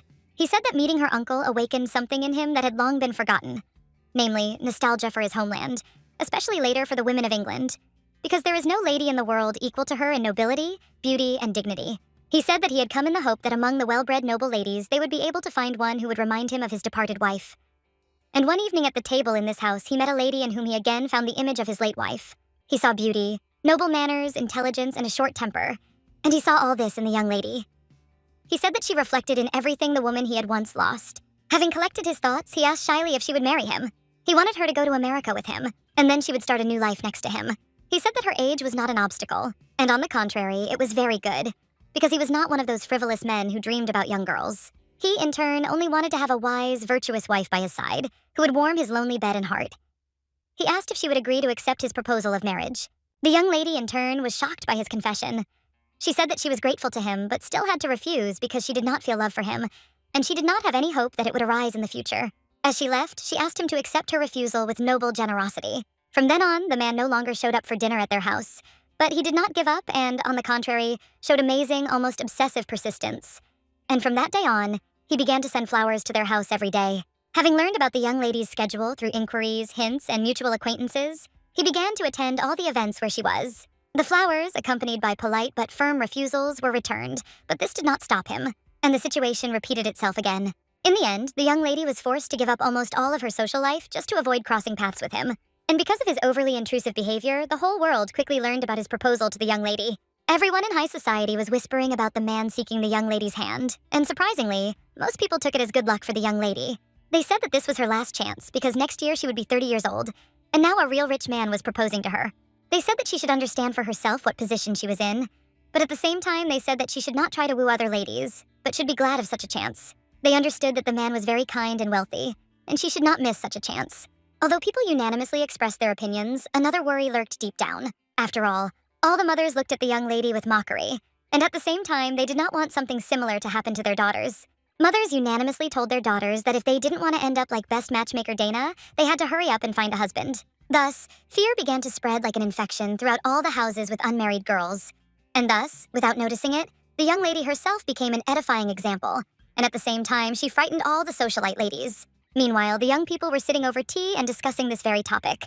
Since the young lady could not imagine that Miss would marry such a man of such age, Dora shared her worries about everything in society, and William was a little puzzled, since he came to the meeting instead of his sister, and heard similar things. Dora was shocked and said that the man continued to pursue her despite her refusals, and this simply frightened her, because she was sure that this was the embodiment of injustice towards Lady Laura.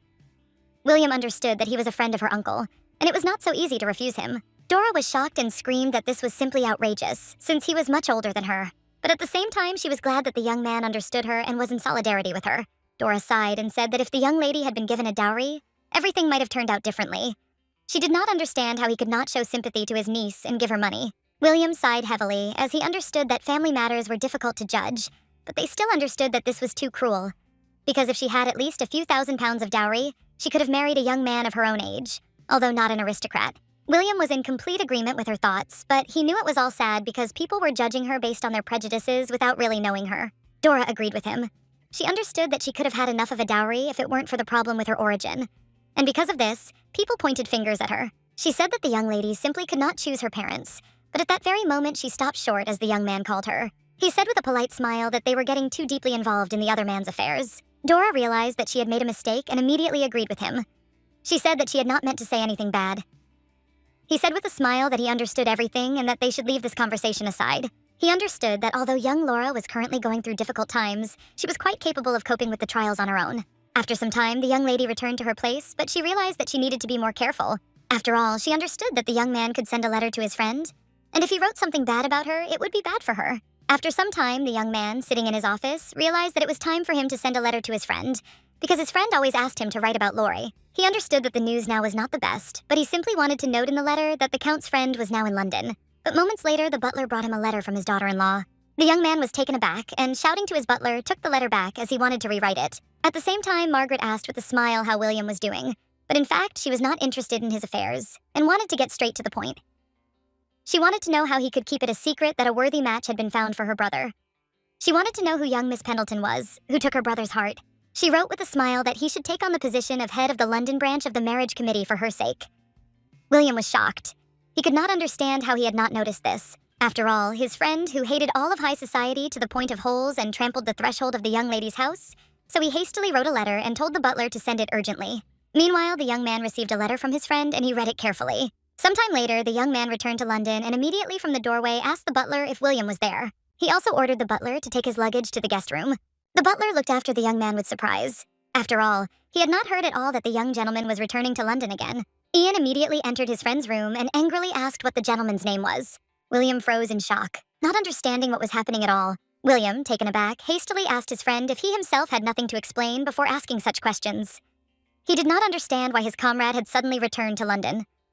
He was worried about his possessions. Ian thanked him for his concern, but his property was in good hands after he had recommended a good manager to him. He, in turn, was impatient and sternly told his friend to answer the question immediately. He angrily asked what the name of that hackneyed upstart from America was. William was shocked, as he realized that his friend had rushed over as soon as he received the telegram. He was puzzled and scared, so he asked what his friend intended to do with such information. Ian said with fury that he intended to expel him back overseas, and preferably in such a way that he would never even think about returning. William was taken aback when he saw the gun in his friend's hands. He asked his friend in shock if he was really going to challenge the man to a duel. He shouted to his friend that this was complete madness on his part. William shouted that such barbaric antics had already become a thing of the past during his grandfather's lifetime. Ian, in turn, knew that the law still allowed such a thing. He knew that there were still seconds in the law in duels, which meant that it was possible to put a bullet in a person's head according to all the rules. William was shocked and shouted that this was not a noble duel at all. He shouted that this was most likely just a mockery of the old man. Ian, sighing, told his friend that if he did not like it, then he could simply ask the man to return immediately to America. William was shocked by everything that was happening and asked his friend to give him some time to figure it out. At that moment, he asked his friend if he was really in love with the young lady. Ian looked at his friend in bewilderment and asked why he would do something like that if he was not in love with her. He sighed heavily and said that ever since their first meeting, he couldn't get her out of his head. He said that if everything had gone according to the original plan, he would not have ended up in his possessions at all, because he wanted to marry her in London and return home with her. William was shocked that his friend had planned everything so seriously. He asked if the young lady knew about his feelings. Ian said that she knew everything, but at the same moment his friend asked if she had accepted them. The young man did not answer, and his friend assumed that she had refused. He was shocked because she had refused him, and now, after the unsuccessful matchmaking, he threatened to shoot her uncle's friend. He shouted that this was not love, but blind, reckless jealousy, and if he did something stupid, she would suffer the most. Ian asked angrily if he should just accept it. Ian said that if the young lady had a father or brother, they would have already challenged the man to a duel for the honor of their daughter or sister. Ian was beside himself with rage and shouted that some crazy old man dared to do something like that. William sighed heavily as he understood his friend's feelings. But at that very moment, he asked his friend whether he had the right to do something like that. He told his friend that he had no right whatsoever to threaten her guest with a weapon, even for the sake of her honor, and that if he decided to do such a thing, she would never want to see him again. He said that if his friend really wanted to win the heart of the young lady, then first he should calm down and think sensibly. William said that he would also think about how they should act in this situation. William asked his friend to hide the weapon because it scared him. William was shocked, and he could not have thought at all that his friend would behave in such a way in the heat of the moment. He did not expect that his friend was capable of such irrationality, although he understood that the young people could really make a worthy couple, since his friend was truly a suitable candidate for the groom, and the young lady, without a doubt, would be able to cope with his difficult character and become a faithful and good life companion for him. But William was surprised because he did not expect her to reject his proposal. Although they were very compatible, William asked his friend how he proposed to the young lady. Ian sighed and said that he did not propose. He just knew that she guessed about his feelings.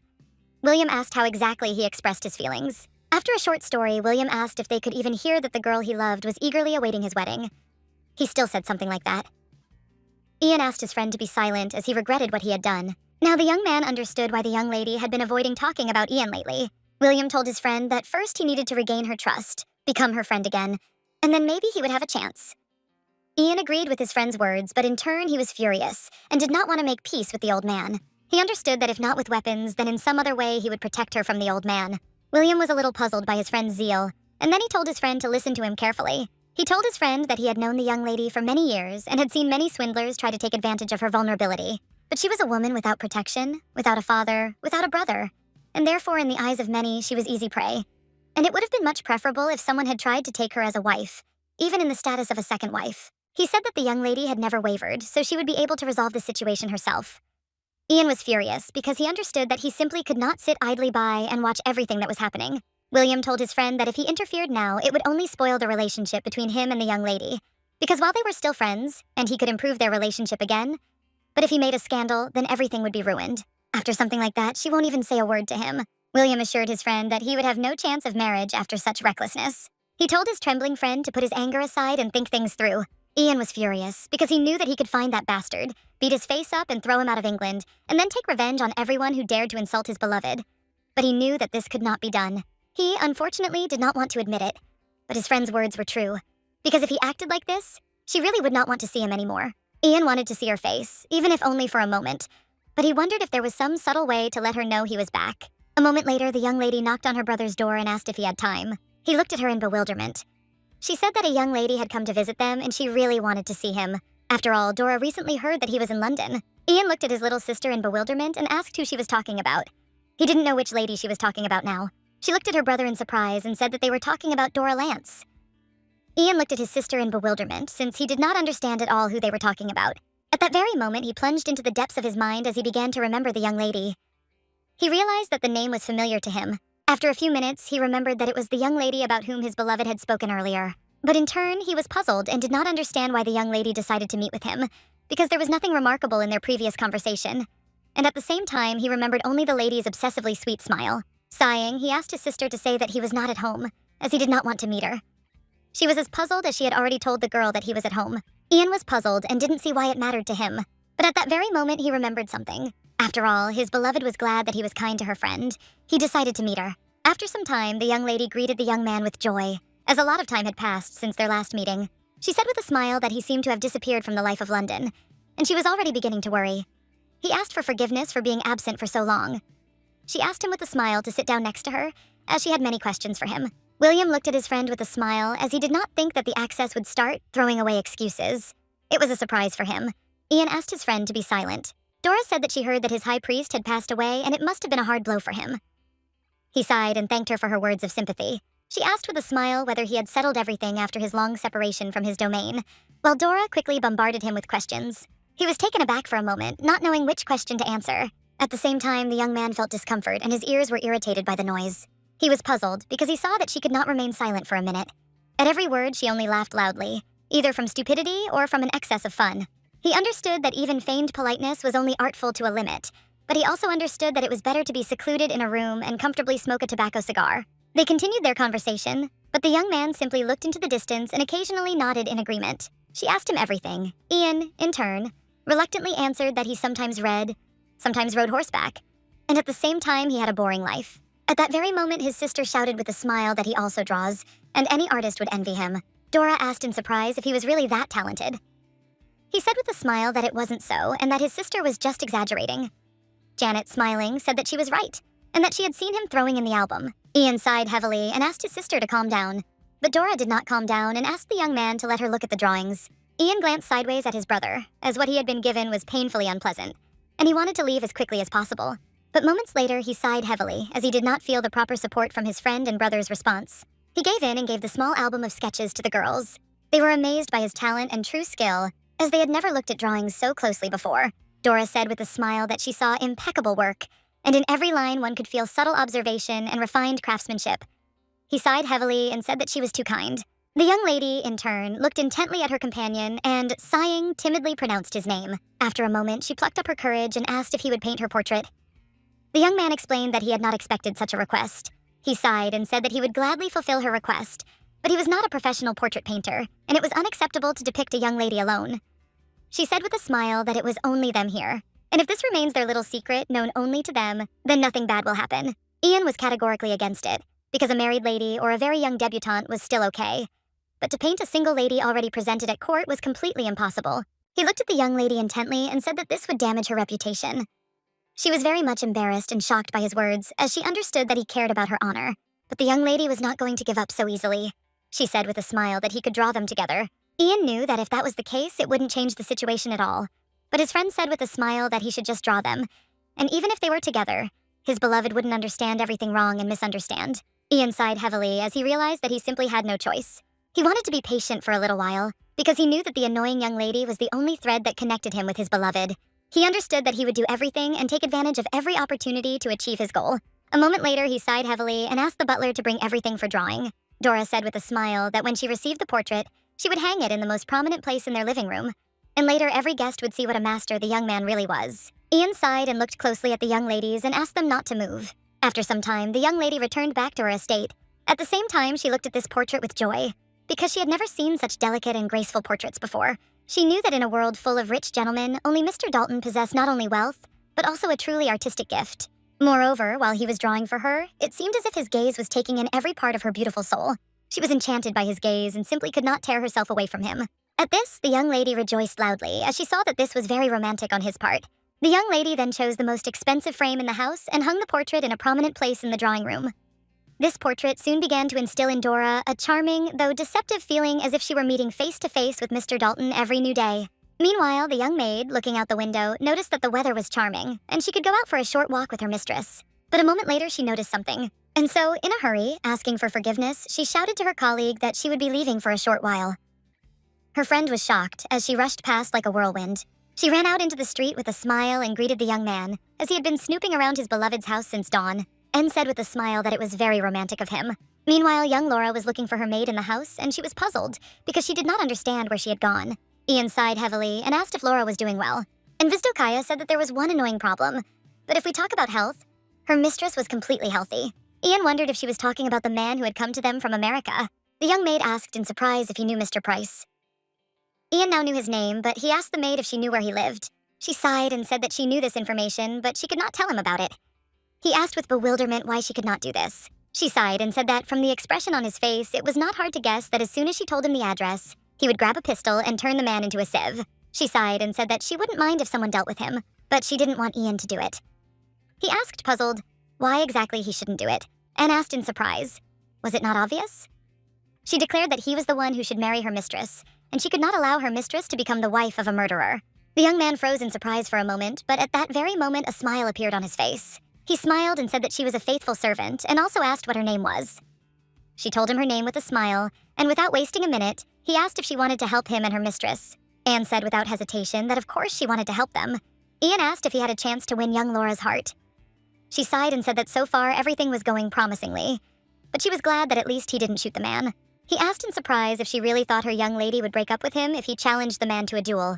She sighed and said that she could say without the slightest doubt that Mr. Pendleton would not let this incident go unnoticed. She said that if things happened in this way, her mistress would either die at the hands of her uncle or be banished from England forever. Ian was furious. After her words, he did not hesitate to say that he would protect her from everyone, and if she threw away the despicable old man and came to him, then everything would be resolved. Anne looked at him in surprise and asked if he really thought their young lady was capable of such a thing. He sighed heavily and said that she had nothing to inherit from the family, and if her grandmother passes away, she will wander the world. Anne sighed heavily and said that there was something he didn't know. She said that her mistress had long been preparing to become a governess. The young man was taken aback and dropped his cigar after hearing this. He looked at the maid with horror and bewilderment and asked what she was talking about. She sighed heavily and said that it seemed he really didn't know anything, although this was not surprising, since her mistress rarely spoke about such things. He was shocked and shouted that this was complete nonsense. He didn't know what kind of family would take a noble lady as a servant. Anne sighed heavily and said that no one usually did that, because such ladies were considered effeminate, incompetent, and capricious. But she knew that with their mistress everything was different, because she knew Greek and Latin, and she was sure that she would be received on good terms without hesitation, because there were almost no governesses who spoke 5 languages. Ian, in turn, acknowledged that this craft suited her, because she was smart, persistent, and proud, and under favorable circumstances she could achieve independence and live with dignity. He was very much shocked and puzzled, because he understood that she could very well have left and gone to a place where he would not be able to find her. He was sad and angry because he realized that she would no longer need him. Ian knew he had to act, the sooner the better. As he left, he asked the maid not to announce his arrival. She said it wasn't difficult, but she wanted to know what he was up to. The young maid looked after him in bewilderment as he did not answer her question. After some time, she returned to the house where her mistress asked where she had been. Anne said with a smile that she was just in the shop around the corner, because she wanted to know if the very candelabra that her mistress was looking for earlier had arrived. Laura asked with bewilderment, "Didn't she see that Harry brought them yesterday?" And she asked her maid to help her with the choice of a tablecloth. But Laura walked slowly and told her maid everything they needed to do. The young maid was glad that her mistress did not notice that an uninvited guest had come to them. At the same time, she always considered that gentleman to be noble, reserved, almost ascetic. But today something else flashed in his gaze. Danger, determination, burning stubbornness. And the most disturbing thing was that this flaming gaze was directed at her mistress. But at the same time, my maid understood that this was exactly what her mistress was missing, because she was being hunted by a man who would not back down from his own. She knew that he would definitely take her mistress to his domain and give her a new name and a new life. She knew that her mistress would become the most noble lady. Meanwhile, as soon as the painting appeared in the living room of the Lenses' house and took its place on the wall, the rumor of Ian's return to London spread throughout the world with astonishing speed. Everyone started whispering that the gentleman had painted a portrait of the young lady and even given it to her as a gift. They wanted to know what had happened between them, but everyone understood that this was a real scandal. However, there was another lady in the portrait, so the rumors died down very quickly on the short journey. Of course, even with this shield, the dreamers continued to believe in romance, and later, at a tea party in the beautiful Lens house, everyone discussed only this topic. The young ladies did not skimp on words and talked about the young man all the time. They discussed the last tea party, where he looked tenderly at their friend and in sociology agreed with her. They guessed that his heart belonged to the young lady and told her that he was head over heels in love with her. At the same time, the young ladies were sure that next time he would take a step towards his beloved. The young lady looked at her friend with a contented smile and embarrassment, and suggested that next time he would propose to her friend. Dora froze in place in shock and surprise. In turn, she was embarrassed by this, and in her heart she really wanted something like this. While at the same time, she understood that his return to London could not have been accidental, and he had some purpose. She assumed that she was the target. The lovely ladies told their friend that if the wedding did take place, she should invite them to be her bridesmaids. They happily said that the wedding must take place, and she must definitely invite them to her husband's estate. They were very keen to see what his estate actually looked like, given its fame. But they knew they had some strange tradition of not putting their estates on display. After all, their estate is a family nest, and in their opinion, it should not become the property of outsiders. But at that very moment, the young lady said that she had recently seen a picture of this estate. The young ladies looked at her in bewilderment and asked where she could have seen something like that. She hesitated, not knowing what to answer. But a moment later, she timidly said that the painting was hanging in the living room of the Pendleton family estate. The lady said that recently, during a social tea party at Pendleton House, one of her friends noticed a landscape that adorned the wall in the reception room, and she had never seen anything like it before. Then the young Laura replied with a smile that this painting depicted Whitefield. Dora froze in place from the silk, as she did not expect to hear anything like that. At that moment, the young ladies began to whisper among themselves, as they did not understand how in the Pendleton house there was a painting of the closed estate. Dora said with a smile that the young man had often visited that house before, and apparently he painted a portrait for them as a token of gratitude for their hospitality. The young ladies were a little surprised, as they had supposed that there had indeed been a closeness between the young people, and such a closeness that the young man, without a shred of doubt, gave them a picture of the estate, which he had never shown to anyone. They said that even Dora had never heard of this estate and had never seen anything like it. And yes, we assumed that Laura had skillfully flattered his vanity, and he had given her a beautiful painting. Now the young ladies wanted to know what was depicted in the picture, but young Dora did not hear them and was immersed in her thoughts. She didn't expect at all that the young people were so close, because she also wanted to learn about his homeland. The young lady said with a smile that they didn't need to fuss about this painting, because soon their friend would also become the mistress of those places. They happily supported their friend, as they saw that she was immersed in not very pleasant thoughts. In turn, the young lady, unable to distinguish between reality and dreams, continued to succumb to the influence of those around her, and without realizing it, lost her judgment. So, in the leisurely flow of days, the day came when Gerald and his companions arrived at the estate. Laura stood quietly near the house and watched the arriving guests. Moments later, she saw Charles. Laura was a little puzzled and looked at the young man with sadness, because he was a living portrait of her uncle in his youth. But she understood that she had to behave accordingly and not show her emotions. A moment later, she saw a young lady looking at the new house with a smile. Joan was amazed by this sight. Laura noticed that, as befitted the heiress of an American tycoon, she exuded confidence and a dazzling, almost daring charm. But at that very moment, she was taken aback and froze in a daze. Since she clearly saw her uncle, who did not show any emotion, she knew that she should not worry and should remain calm. After all, she was no longer that naive girl from the past, and he was no longer that hot-tempered young heir. She knew that now this house belonged to her, and he was just a guest. Without wasting a minute, she greeted the guests with a smile. According to all the rules of etiquette, she greeted them on behalf of the hostess of the house.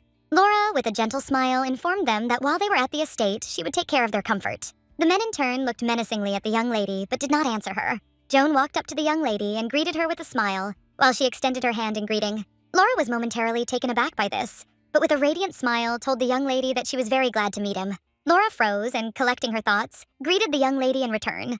But she was surprised that the girl greeted her without even waiting for the introduction. Joanne greeted the young lady with a joyful smile and said that she had been looking forward to this visit, because, according to some, their house was the best in all of London. Laura said with a smile that if the young lady wished to inspect the house, she would be happy to show her everything in person, and after all, she could personally judge whether it was the best or not. Joan looked at the young lady with a satisfied smile. At that very moment, she declared that young Laura was extremely pretty, and at the same time, she asked if Laura would treat her to a cup of tea, since they were already at the estate. She said with a smile that she would also be happy to look around the reception area. Charles was shocked by this. Looking at his companion, he said that she had previously said that she would only stop by briefly to check the location of the house before meeting with Mr. Price. He said that it was time for them to go, because they were already expected. She said with a smile that it was a trifle, and her godfather would not worry if she was a little late. Charles, in turn, was taken aback and began to insist, but the young lady assured him that he did not need to behave like his uncle's servant. He was taken aback and said that it was not only because of him, because he had the right to decide what was best for her. She was shocked and did not understand who had given him such a right.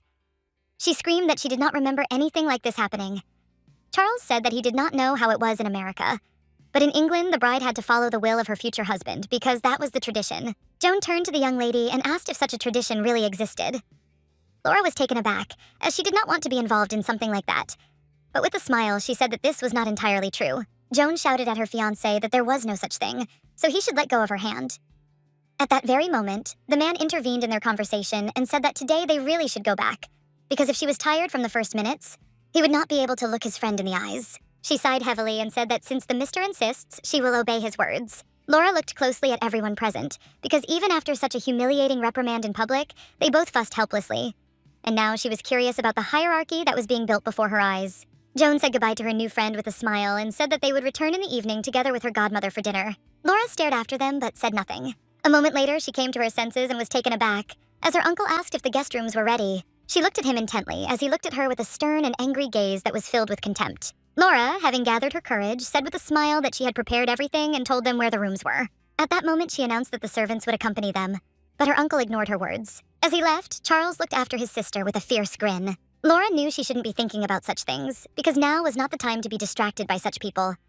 She knew her only task was to make the dinner party flawless, in the history of the house. She understood that she had to have time to prepare a place where her grandmother and uncle could have a quiet conversation before the meal began. She asked the butler to escort her uncle and companions to the guest rooms. The man was taken aback and said that they had already gone upstairs to greet the lady. Laura froze in shock, as everything was not going as she had planned. Laura, in turn, stood frozen at the door in a daze as she understood that a scandal could break out behind the door at any moment. Considering how many long years they had been fighting, it was not surprising that if they met, they would immediately start squabbling. She was afraid that her grandmother would start to worry too much. And at the same time, she was afraid that her condition might worsen. She knew that she had to prevent this from happening and not allow a quarrel to occur. Laura knocked softly on the door and announced that she was coming in. But at that very moment, the young lady froze in place. She saw her uncle kneeling, crying, and begging for forgiveness from his mother. The madam looked at her son with a tender smile and assured him that everything was fine. She said tenderly that everything was fine with her now, but he cried incessantly before her eyes. Laura was shocked and didn't understand what was going on, because her uncle had never behaved like this. At that very moment, the man with a smile introduced his son, whom the grandmother had not seen for a very long time. The madam looked at her grandson with a smile as he had matured and grown very much. Before the eyes of the young lady unfolded a picture quite unlike what she had expected. She did not see even a shadow of the scene she was touching upon, and at the same time she understood that she should have rejoiced at such a beautiful reconciliation. But alas, for one who has never in her life imagined anything other than restrained coldness or feigned politeness. This scene of family warmth and reconciliation seemed nothing more than a strange and unnatural melodramatic performance. The madam looked at her granddaughter with a smile and asked her not to stand at the door and to come closer to them. The madam, looking at her son, declared that he had not greeted his niece, since she had been caring for her with devotion all this time. The man sighed heavily and said that it was so. He looked at his niece with a gentle smile and said that she did well. Looking at the whole picture, one could say that there had never been such quarrels and strife between them. This demonstration of an exemplary family idol made a strange impression. Laura told her family with a smile that she did what she had to. Whether it was a carefully staged scene or a genuine reconciliation, it didn't matter. After all, the only thing she wanted with all her heart was for her grandmother to remain calm. That same evening, a truly impeccable family dinner took place in the house. The focus was on the touching meeting of mother and son. The future married couple, as well as the groom's godfather, add even more coziness and warmth to the atmosphere. The main topic at the table, of course, was the newlyweds. Charles Prostanovno told how, after graduating from a prestigious university and working in a law firm, he unexpectedly chose the path of a priest. His exhaustive explanation of both the poverty and trials that were to befall them, and the power of faith and love that would help them overcome them, drew approving nods. However, the young lady remembered his cheeky manners before dinner and felt conflicted, but then she drove all thoughts away. After all, she really hoped that the guest's visit would pass without incident. After some time, she spoke about her maid, saying that the groceries would be brought in the morning, so she should inform the master. A moment later, the lady, who knew her, heard a familiar voice behind her. The man, smiling and asking for forgiveness, called the young lady. Laura was surprised that the gentleman never left. He timidly apologized for frightening her, but said that he had forgotten his gloves. The maid was furious, as she understood that he had left them on purpose, and she was beside herself with anger, as she understood that the scene could not be avoided, while Laura was more lenient towards him. The man looked intently at his companion and with a smile declared that he had a small request for the horses. Laura looked at him in surprise, as she did not understand what he was talking about. He asked her with a smile to take care of his goddaughter, and at the same time he asked the young lady to open the way for her into London high society. He said she had reigned supreme in American salons in recent years and was now aiming to conquer London. But unfortunately, she lacked the grace of English manners, and he knew that such an impeccable lady as Laura would be able to show her an example of a true English noble lady, and at the same time this would be a great support for her. Laura agreed with him and informed him that the young lady was her brother's bride, and therefore she would do her best and he should not worry. The man looked at her with a satisfied smile and thanked her for this. But at that very moment he said that he had something for her. Laura was taken aback and screamed, asking him to stop. She screamed that she had told him to stop and that he must obey, while the maids looked on in fury at the unfolding scene. Laura was shocked and screamed that no matter how many times he offered her his hand, her answer remained the same. The man was taken aback and froze in place. He quickly changed his expression and said that it was still difficult to grasp the true meaning behind the mask of social politeness. He wanted her to at least give him a hint as to where his inadequacy lay. She looked at him in bewilderment, as she did not understand why he had changed his speech so quickly. Laura had never given him any reason for such hopes, and he behaved as if she had coquettishly lured him into her nets and was now rejecting him. Laura, having gathered her courage once again, said that her decision was immutable. He sighed and said that for today he was saying goodbye to her, but she should know that he was still waiting for her consent. As he left, he said that just one word from her and he would be hers forever, while the young lady froze in a daze as she did not expect such a thing. After some time, she returned back to her room. Because of everything that happened, she had a severe headache, and she hoped that she would reach her room without any problems. A moment later, she was taken aback and stopped as she heard her uncle's voice saying that she had been impeccable as a hostess. The young lady, in turn, froze in surprise and looked intently at her uncle. The man looked at her intently and called out to her, naming their last name. She froze, looking at him, but was unable to answer. He said with a grin that for many years she had played the role of hostess next to his mother, managing all the affairs in this house. The man couldn't resist asking why she hadn't married yet. Laura sighed and said that she had simply been unlucky in many ways. At that very moment, his face changed, and he said with a grin that a suitable groom had finally appeared. She sighed and said that it was not so, and she did not allow herself such daring thoughts. As he left, he said that whatever plans she made, she should forget about any hope of getting anything from his mother or staying in this house. He told her in a rude manner that it was time for her to find another way to feed herself. Laura stood frozen on the steps of the stairs, unable to say anything to him, and yet she knew there was truth in his words. She was furious because she knew he hadn't changed a bit. And in his eyes, she was still the same. An unpleasant parasite. A pathetic mouse, worthy only of contempt. But in turn, she knew that she should not show negative emotions around her grandmother, and should hide all her thoughts deep inside her soul. Laura knew perfectly well that when the day came, she would renounce her family name and with joy and pride gain the new freedom of which he was so immensely proud. The next day, an unexpected guest showed up at her doorstep. Joan looked around with a joyful smile, as she did not expect to see such beauty. Laura looked at the young lady with a smile and thanked her for the wonderful compliments about the beautiful house. She was a little puzzled, as the girl had come to her without an invitation, but she knew that the young lady had come only because she wanted to look at the house. Laura realized that this was very much like the young carefree lady. The reason why Joanne Tuck was so interested in this mansion was simple. It was located in the most prestigious area of London. And in addition to money, it required an impeccable pedigree, connections, and social status. For such a purebred American as the young lady, it was simply impossible to get into this place alone. Joanne smiled and asked how many rooms there were in the house and how long all the furniture had been there.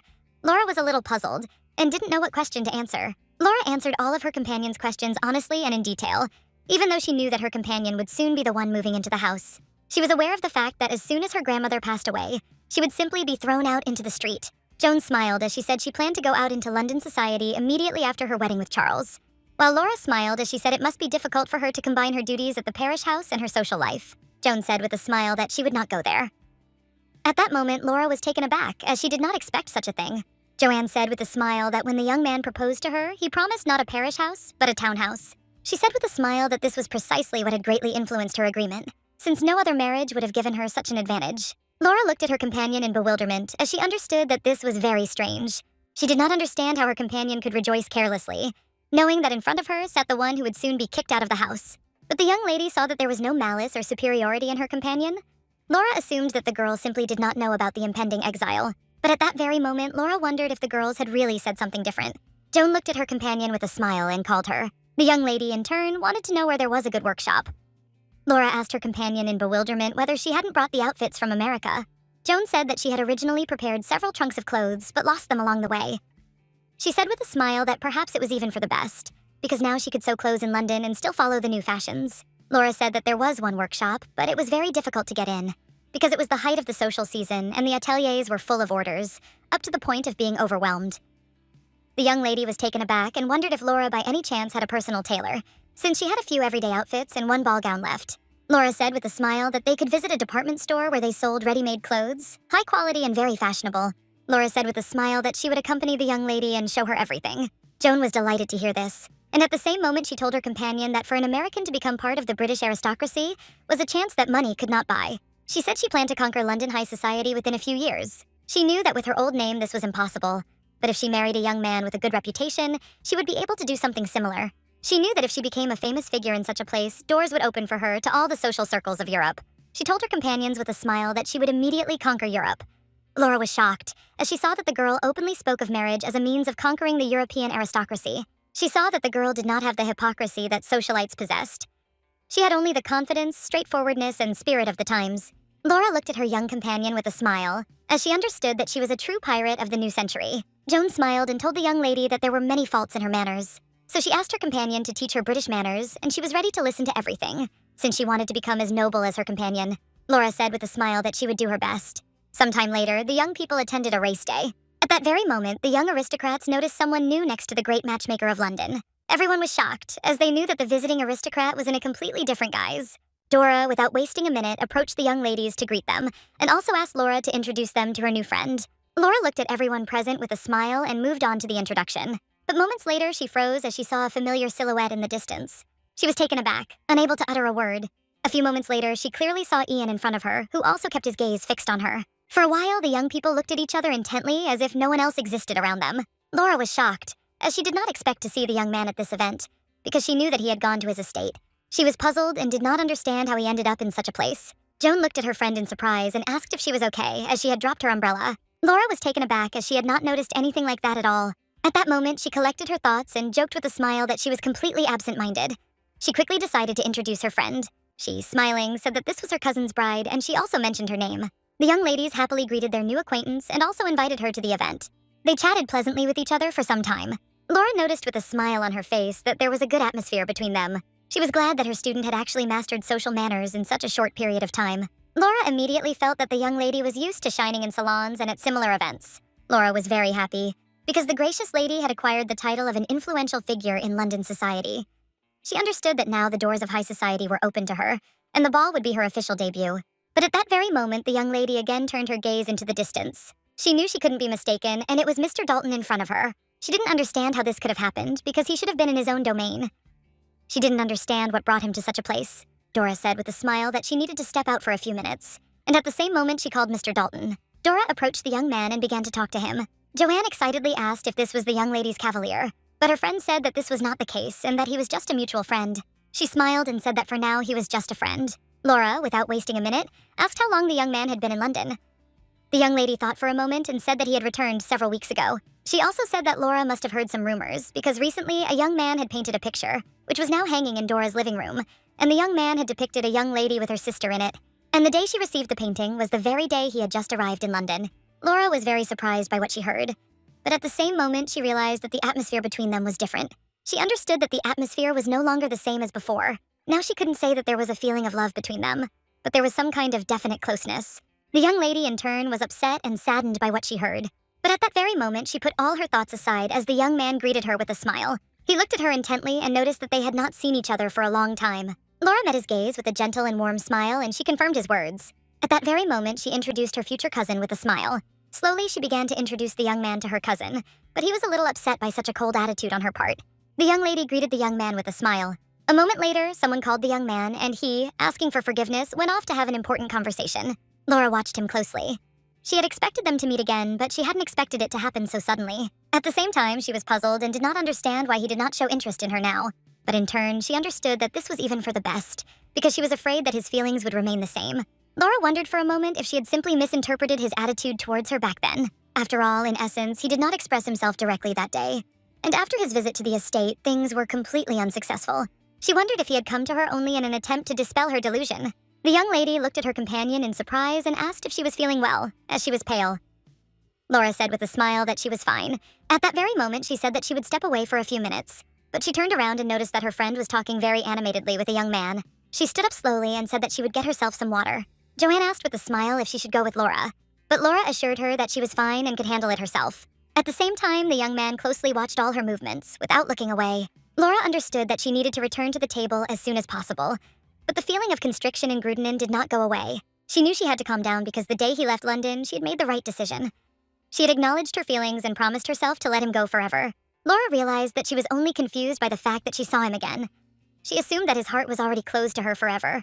Therefore, she wanted to pacify this feeling and give up love. Sighing, she realized that she didn't need to torment herself any longer. But a moment later, the young lady was taken aback as she heard a familiar voice.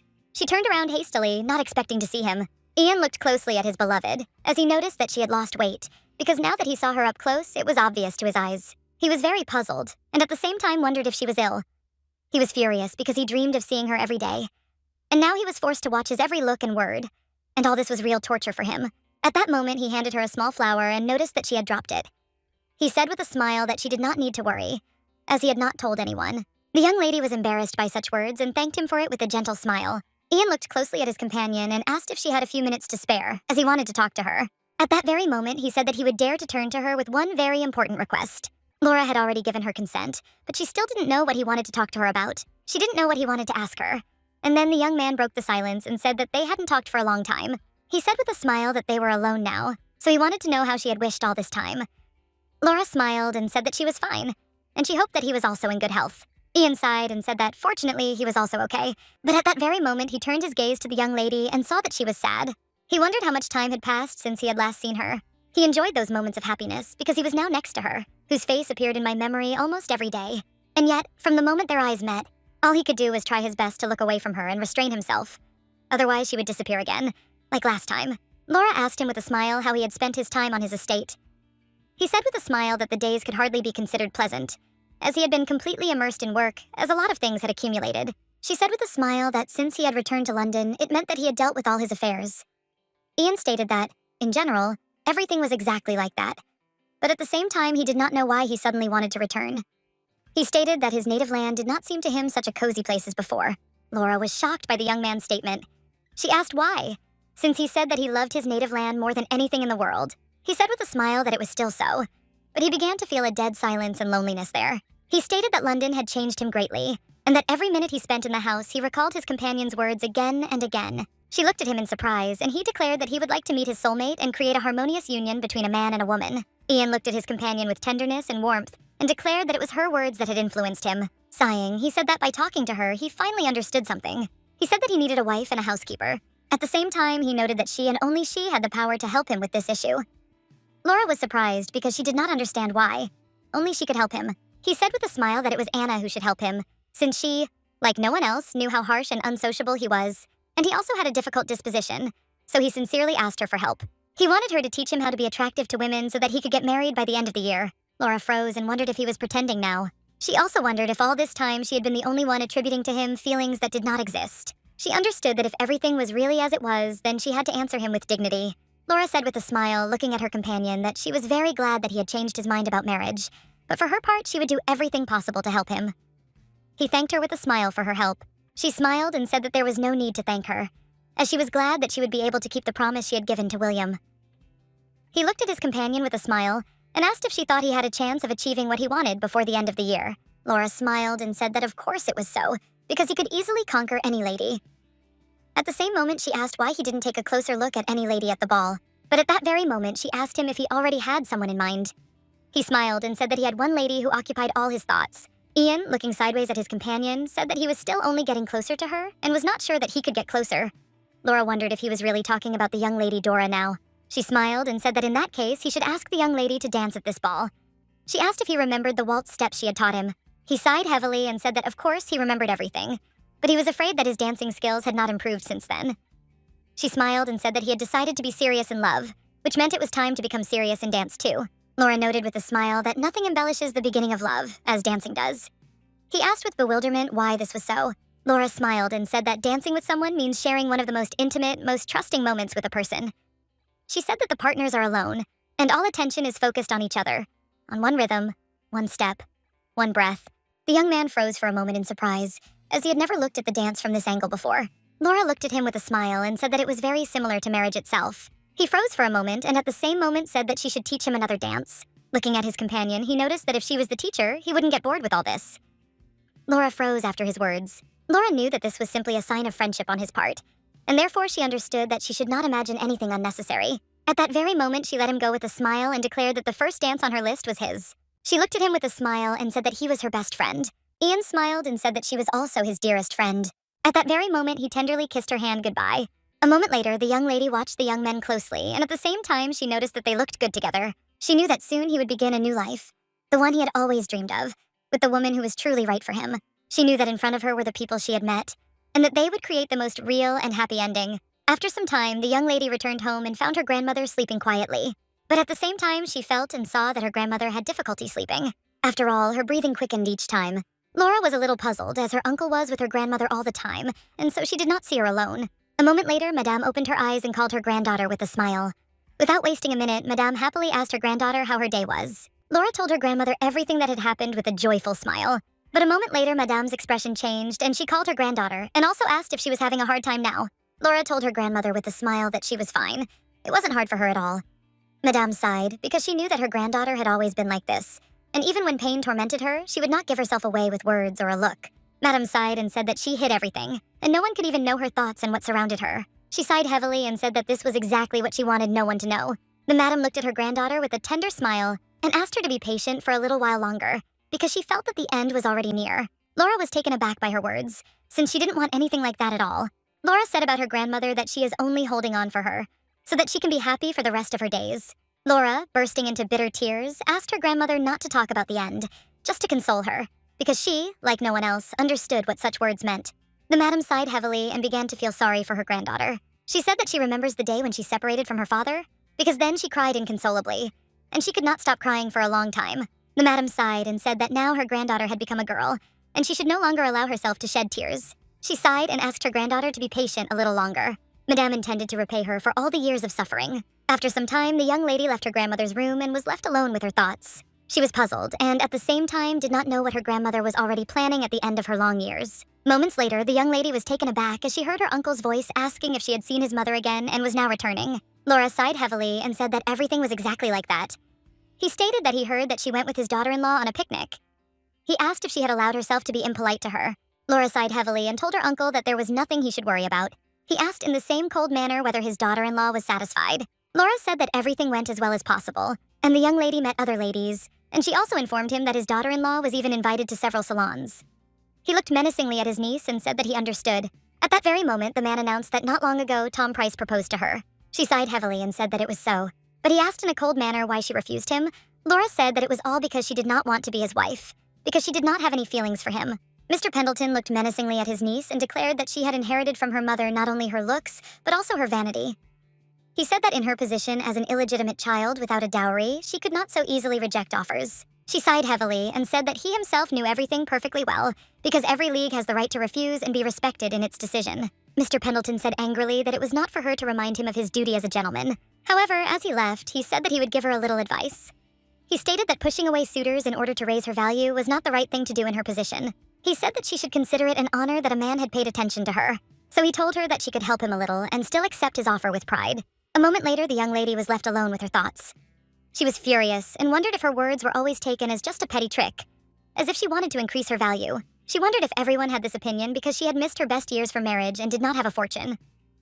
She understood that no matter what others said, her will could not be broken. Laura understood that she would not enter into a marriage unworthy of her, and even less so, sell herself to any man for money. After some time, the young lady met her future cousin and saw her exhausted appearance. Laura was taken aback because she didn't expect to see something like that, and so she asked her friend what happened, because she looked very tired.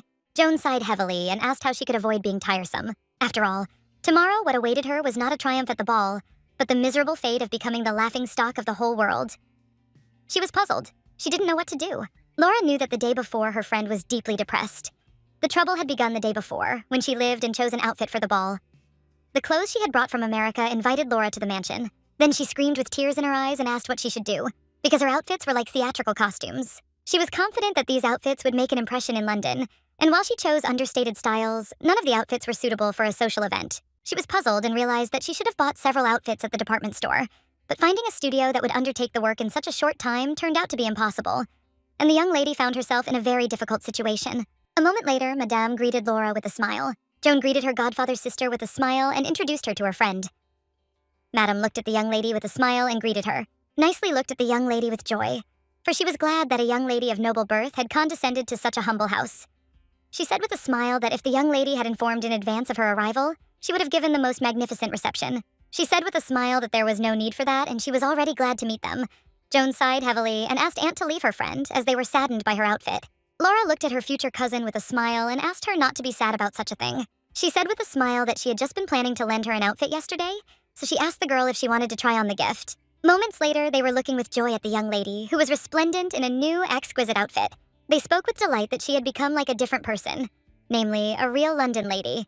Joanne asked her friend in surprise how she managed to create a creature like his. Laura said with a smile that she did nothing special, and only removed the overly lush decorations from the exquisite dress and slightly emphasized his waist. Joanne said with a smile that she really liked the outfit, and was afraid that other gentlemen would start courting her after they saw her. The madam looked at the young lady with a smile and invited her to stay for dinner. Laura smiled and said that she had to refuse, as she needed to prepare for the next day. She was afraid that she might meet her boyfriend and therefore refused. But at that very moment they attacked her and began asking her to stay for dinner, as they wanted to thank her for the gift. Laura was taken aback for a moment, feeling a little awkward about it. The young lady, in turn, still stayed for dinner. Madame, with a smile, treated the young lady to various wonderful dishes. Laura was in shock, as she understood that this meal was simply a real feast. Joanne smiled and told her friend that she usually played the role of hostess, but now she could relax a bit and let others take care of her. The reception, which she had dreaded as a burdensome duty, turned out to be surprisingly lively and pleasant. Laura, who had been exhausted by society lately, had a very good time during this leisure time. This evening became a respite for her after a series of such tense dinners, and this lasted until the miss uttered the fateful words. The madam looked closely at the young lady and asked with a smile when she would accept her brother's offer. Laura froze in shock, as she did not expect such a question. Madame said with a smile that she had been told that he had been persistently seeking her hand for a long time, and that she was not entirely indifferent to his advances. Laura looked at Madame in bewilderment and asked what exactly she meant. Joan was shocked and shouted from her aunt that she had asked her to be careful in her expressions, but she was still unrestrained. Madame asked for forgiveness, but as the eldest, she had to say something like that. She was talking about the young lady, that if she intended to get married, then it would be better to do it without delay. Laura was taken aback and asked them to stop, as she understood that they had misunderstood everything. She sighed and said that the man had indeed proposed to her, but she had firmly refused. They froze in surprise for a moment and began to look at each other intently. Madame looked at the young lady with a smile and said that she understood her perfectly, and that she, of course, felt awkward. But at the same time, she declared that they were infinitely grateful to her. The lady told her friend with a smile that of course it was so, since she had brightened up the last years of her dear godfather. And if such a person as Laura were going to marry him, they would only be happy. Laura was shocked and realized it was sheer madness. No matter how convinced they were that she would marry him, she knew it was a huge mistake. Laura looked at them intently and, asking for forgiveness, said that she was sincerely sorry to spoil their hospitality, but she would like to tell them everything directly. She declared that she had not the slightest intention of marrying Mr. Price, and from the moment he proposed, she had felt nothing but extreme embarrassment. She sighed and declared that the marriage she had been avoiding all her life was exactly that kind of marriage. Without looking at her companions, she said that if they dared to speak of this matter again, she would consider it a personal insult.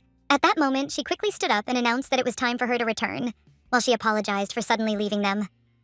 Her friend was puzzled and asked her to stay, and also offered the crew to accompany her. But Laura refused, as she intended to get there herself. The young lady, in turn, insisted on this, as she wanted to talk to Laura alone. Laura looked at the young lady in bewilderment, but still agreed, since she had no choice. After some time, the young ladies were riding in a carriage back to the mansion, and the young lady, asking for forgiveness, said that she would like to ask Laura one question. Joan asked if she really didn't have any feelings for her godfather. Laura sighed heavily and said that she did. The young lady was taken aback, as she did not expect to hear anything like that.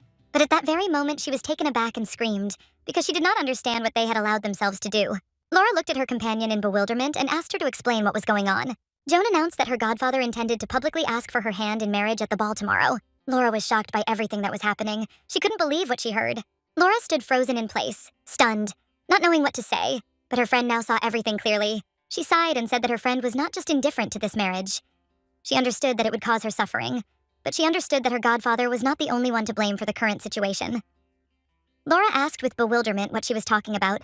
Joan sighed and said that she knew about Laura's existence long before they met. She said that 6 months ago, Mr. Pendleton arrived in America looking for investors for his son's business, and that it was then that he met her uncle. From then on, sad, he constantly mentioned the young lady in his conversations.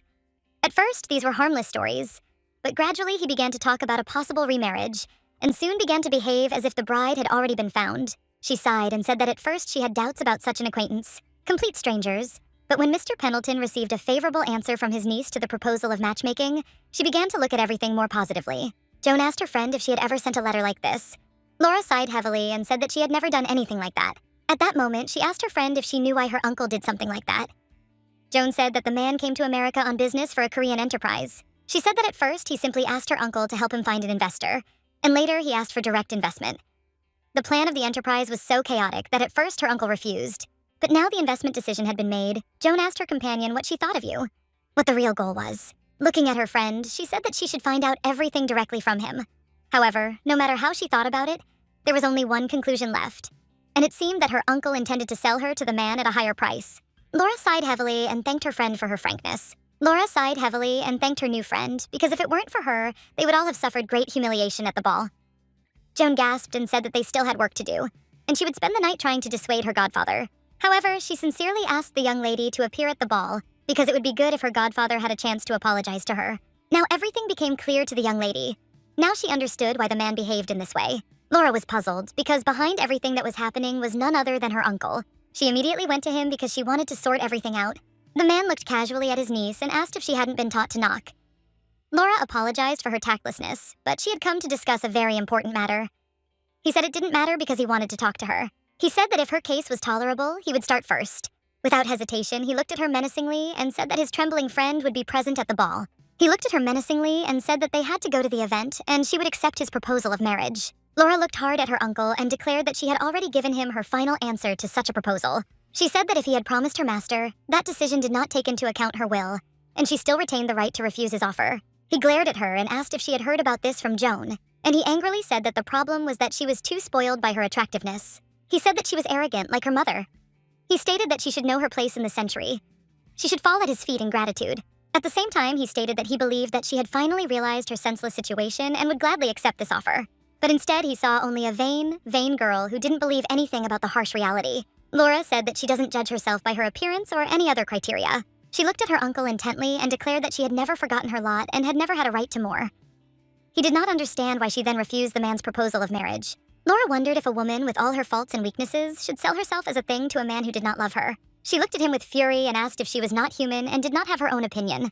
The man was taken aback for a moment and froze after her words. She said that she knew very well how much he hated her, because she was a disgrace to the family, the result of the shameful union of her parents. She said that he taught her this from her earliest years. She never allowed herself to forget this desert truth. The man looked at her with fury and shouted that he should have left her in an orphanage long ago without her mother knowing or thrown her into the stream to die there.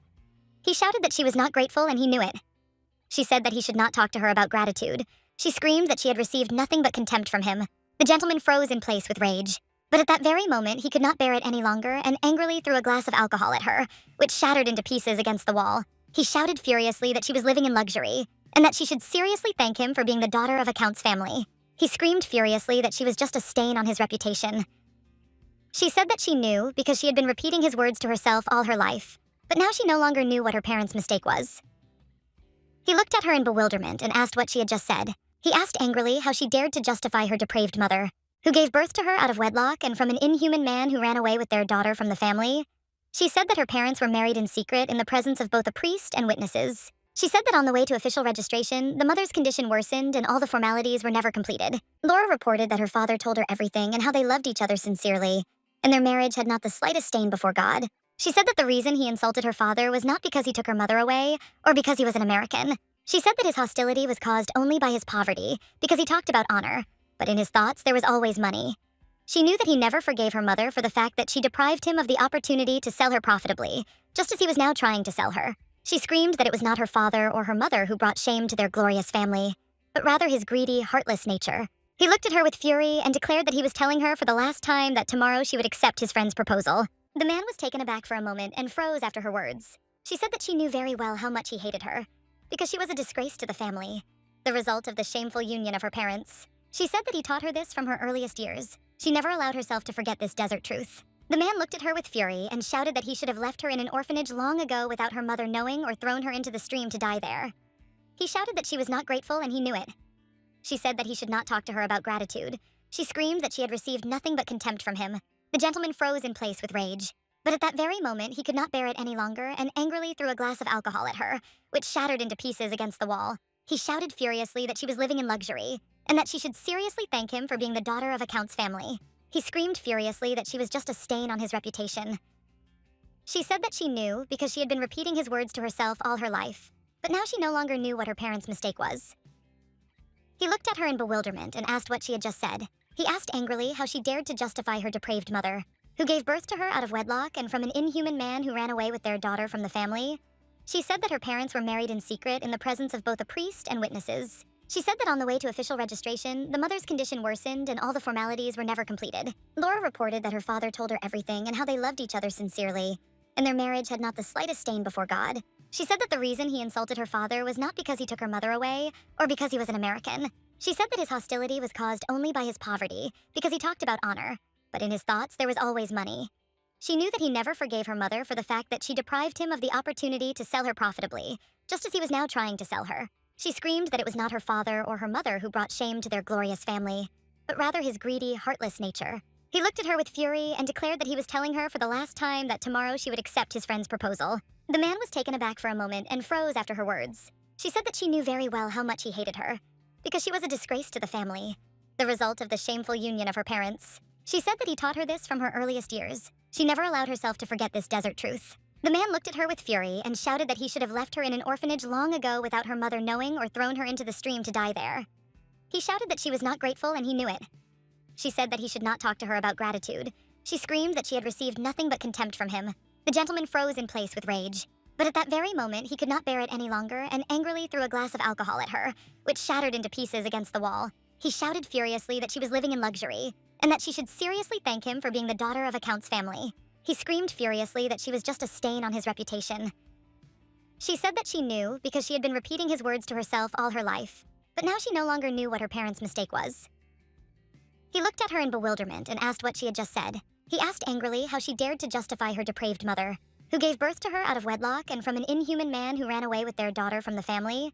She said that her parents were married in secret in the presence of both a priest and witnesses. She said that on the way to official registration, the mother's condition worsened and all the formalities were never completed. Laura reported that her father told her everything and how they loved each other sincerely, and their marriage had not the slightest stain before God. She said that the reason he insulted her father was not because he took her mother away, or because he was an American. She said that his hostility was caused only by his poverty, because he talked about honor, but in his thoughts there was always money. She knew that he never forgave her mother for the fact that she deprived him of the opportunity to sell her profitably, just as he was now trying to sell her. She screamed that it was not her father or her mother who brought shame to their glorious family, but rather his greedy, heartless nature. He looked at her with fury and declared that he was telling her for the last time that tomorrow she would accept his friend's proposal. The man was taken aback for a moment and froze after her words. She said that she knew very well how much he hated her, because she was a disgrace to the family, the result of the shameful union of her parents. She said that he taught her this from her earliest years. She never allowed herself to forget this desert truth. The man looked at her with fury and shouted that he should have left her in an orphanage long ago without her mother knowing or thrown her into the stream to die there. He shouted that she was not grateful and he knew it. She said that he should not talk to her about gratitude. She screamed that she had received nothing but contempt from him. The gentleman froze in place with rage. But at that very moment, he could not bear it any longer and angrily threw a glass of alcohol at her, which shattered into pieces against the wall. He shouted furiously that she was living in luxury, and that she should seriously thank him for being the daughter of a count's family. He screamed furiously that she was just a stain on his reputation. She said that she knew because she had been repeating his words to herself all her life, but now she no longer knew what her parents' mistake was. He looked at her in bewilderment and asked what she had just said. He asked angrily how she dared to justify her depraved mother, who gave birth to her out of wedlock and from an inhuman man who ran away with their daughter from the family. She said that her parents were married in secret in the presence of both a priest and witnesses. She said that on the way to official registration, the mother's condition worsened and all the formalities were never completed. Laura reported that her father told her everything and how they loved each other sincerely, and their marriage had not the slightest stain before God. She said that the reason he insulted her father was not because he took her mother away, or because he was an American. She said that his hostility was caused only by his poverty, because he talked about honor, but in his thoughts there was always money. She knew that he never forgave her mother for the fact that she deprived him of the opportunity to sell her profitably, just as he was now trying to sell her. She screamed that it was not her father or her mother who brought shame to their glorious family, but rather his greedy, heartless nature. He looked at her with fury and declared that he was telling her for the last time that tomorrow she would accept his friend's proposal. The man was taken aback for a moment and froze after her words. She said that she knew very well how much he hated her, because she was a disgrace to the family, the result of the shameful union of her parents. She said that he taught her this from her earliest years. She never allowed herself to forget this desert truth. The man looked at her with fury and shouted that he should have left her in an orphanage long ago without her mother knowing or thrown her into the stream to die there. He shouted that she was not grateful and he knew it. She said that he should not talk to her about gratitude. She screamed that she had received nothing but contempt from him. The gentleman froze in place with rage. But at that very moment, he could not bear it any longer and angrily threw a glass of alcohol at her, which shattered into pieces against the wall. He shouted furiously that she was living in luxury, and that she should seriously thank him for being the daughter of a count's family. He screamed furiously that she was just a stain on his reputation. She said that she knew because she had been repeating his words to herself all her life, but now she no longer knew what her parents' mistake was. He looked at her in bewilderment and asked what she had just said. He asked angrily how she dared to justify her depraved mother, who gave birth to her out of wedlock and from an inhuman man who ran away with their daughter from the family. She said that her parents were married in secret in the presence of both a priest and witnesses. She said that on the way to official registration, the mother's condition worsened and all the formalities were never completed. Laura reported that her father told her everything and how they loved each other sincerely, and their marriage had not the slightest stain before God. She said that the reason he insulted her father was not because he took her mother away, or because he was an American. She said that his hostility was caused only by his poverty, because he talked about honor, but in his thoughts there was always money. She knew that he never forgave her mother for the fact that she deprived him of the opportunity to sell her profitably, just as he was now trying to sell her. She screamed that it was not her father or her mother who brought shame to their glorious family, but rather his greedy, heartless nature. He looked at her with fury and declared that he was telling her for the last time that tomorrow she would accept his friend's proposal. The man was taken aback for a moment and froze after her words. She said that she knew very well how much he hated her, because she was a disgrace to the family, the result of the shameful union of her parents. She said that he taught her this from her earliest years. She never allowed herself to forget this desert truth. The man looked at her with fury and shouted that he should have left her in an orphanage long ago without her mother knowing or thrown her into the stream to die there. He shouted that she was not grateful and he knew it. She said that he should not talk to her about gratitude. She screamed that she had received nothing but contempt from him. The gentleman froze in place with rage. But at that very moment, he could not bear it any longer and angrily threw a glass of alcohol at her, which shattered into pieces against the wall. He shouted furiously that she was living in luxury, and that she should seriously thank him for being the daughter of a count's family. He screamed furiously that she was just a stain on his reputation. She said that she knew because she had been repeating his words to herself all her life, but now she no longer knew what her parents' mistake was. He looked at her in bewilderment and asked what she had just said. He asked angrily how she dared to justify her depraved mother, who gave birth to her out of wedlock and from an inhuman man who ran away with their daughter from the family. She said that her parents were married in secret in the presence of both a priest and witnesses. She said that on the way to official registration, the mother's condition worsened and all the formalities were never completed. Laura reported that her father told her everything and how they loved each other sincerely, and their marriage had not the slightest stain before God. She said that the reason he insulted her father was not because he took her mother away, or because he was an American. She said that his hostility was caused only by his poverty, because he talked about honor, but in his thoughts there was always money. She knew that he never forgave her mother for the fact that she deprived him of the opportunity to sell her profitably, just as he was now trying to sell her. She screamed that it was not her father or her mother who brought shame to their glorious family, but rather his greedy, heartless nature. He looked at her with fury and declared that he was telling her for the last time that tomorrow she would accept his friend's proposal.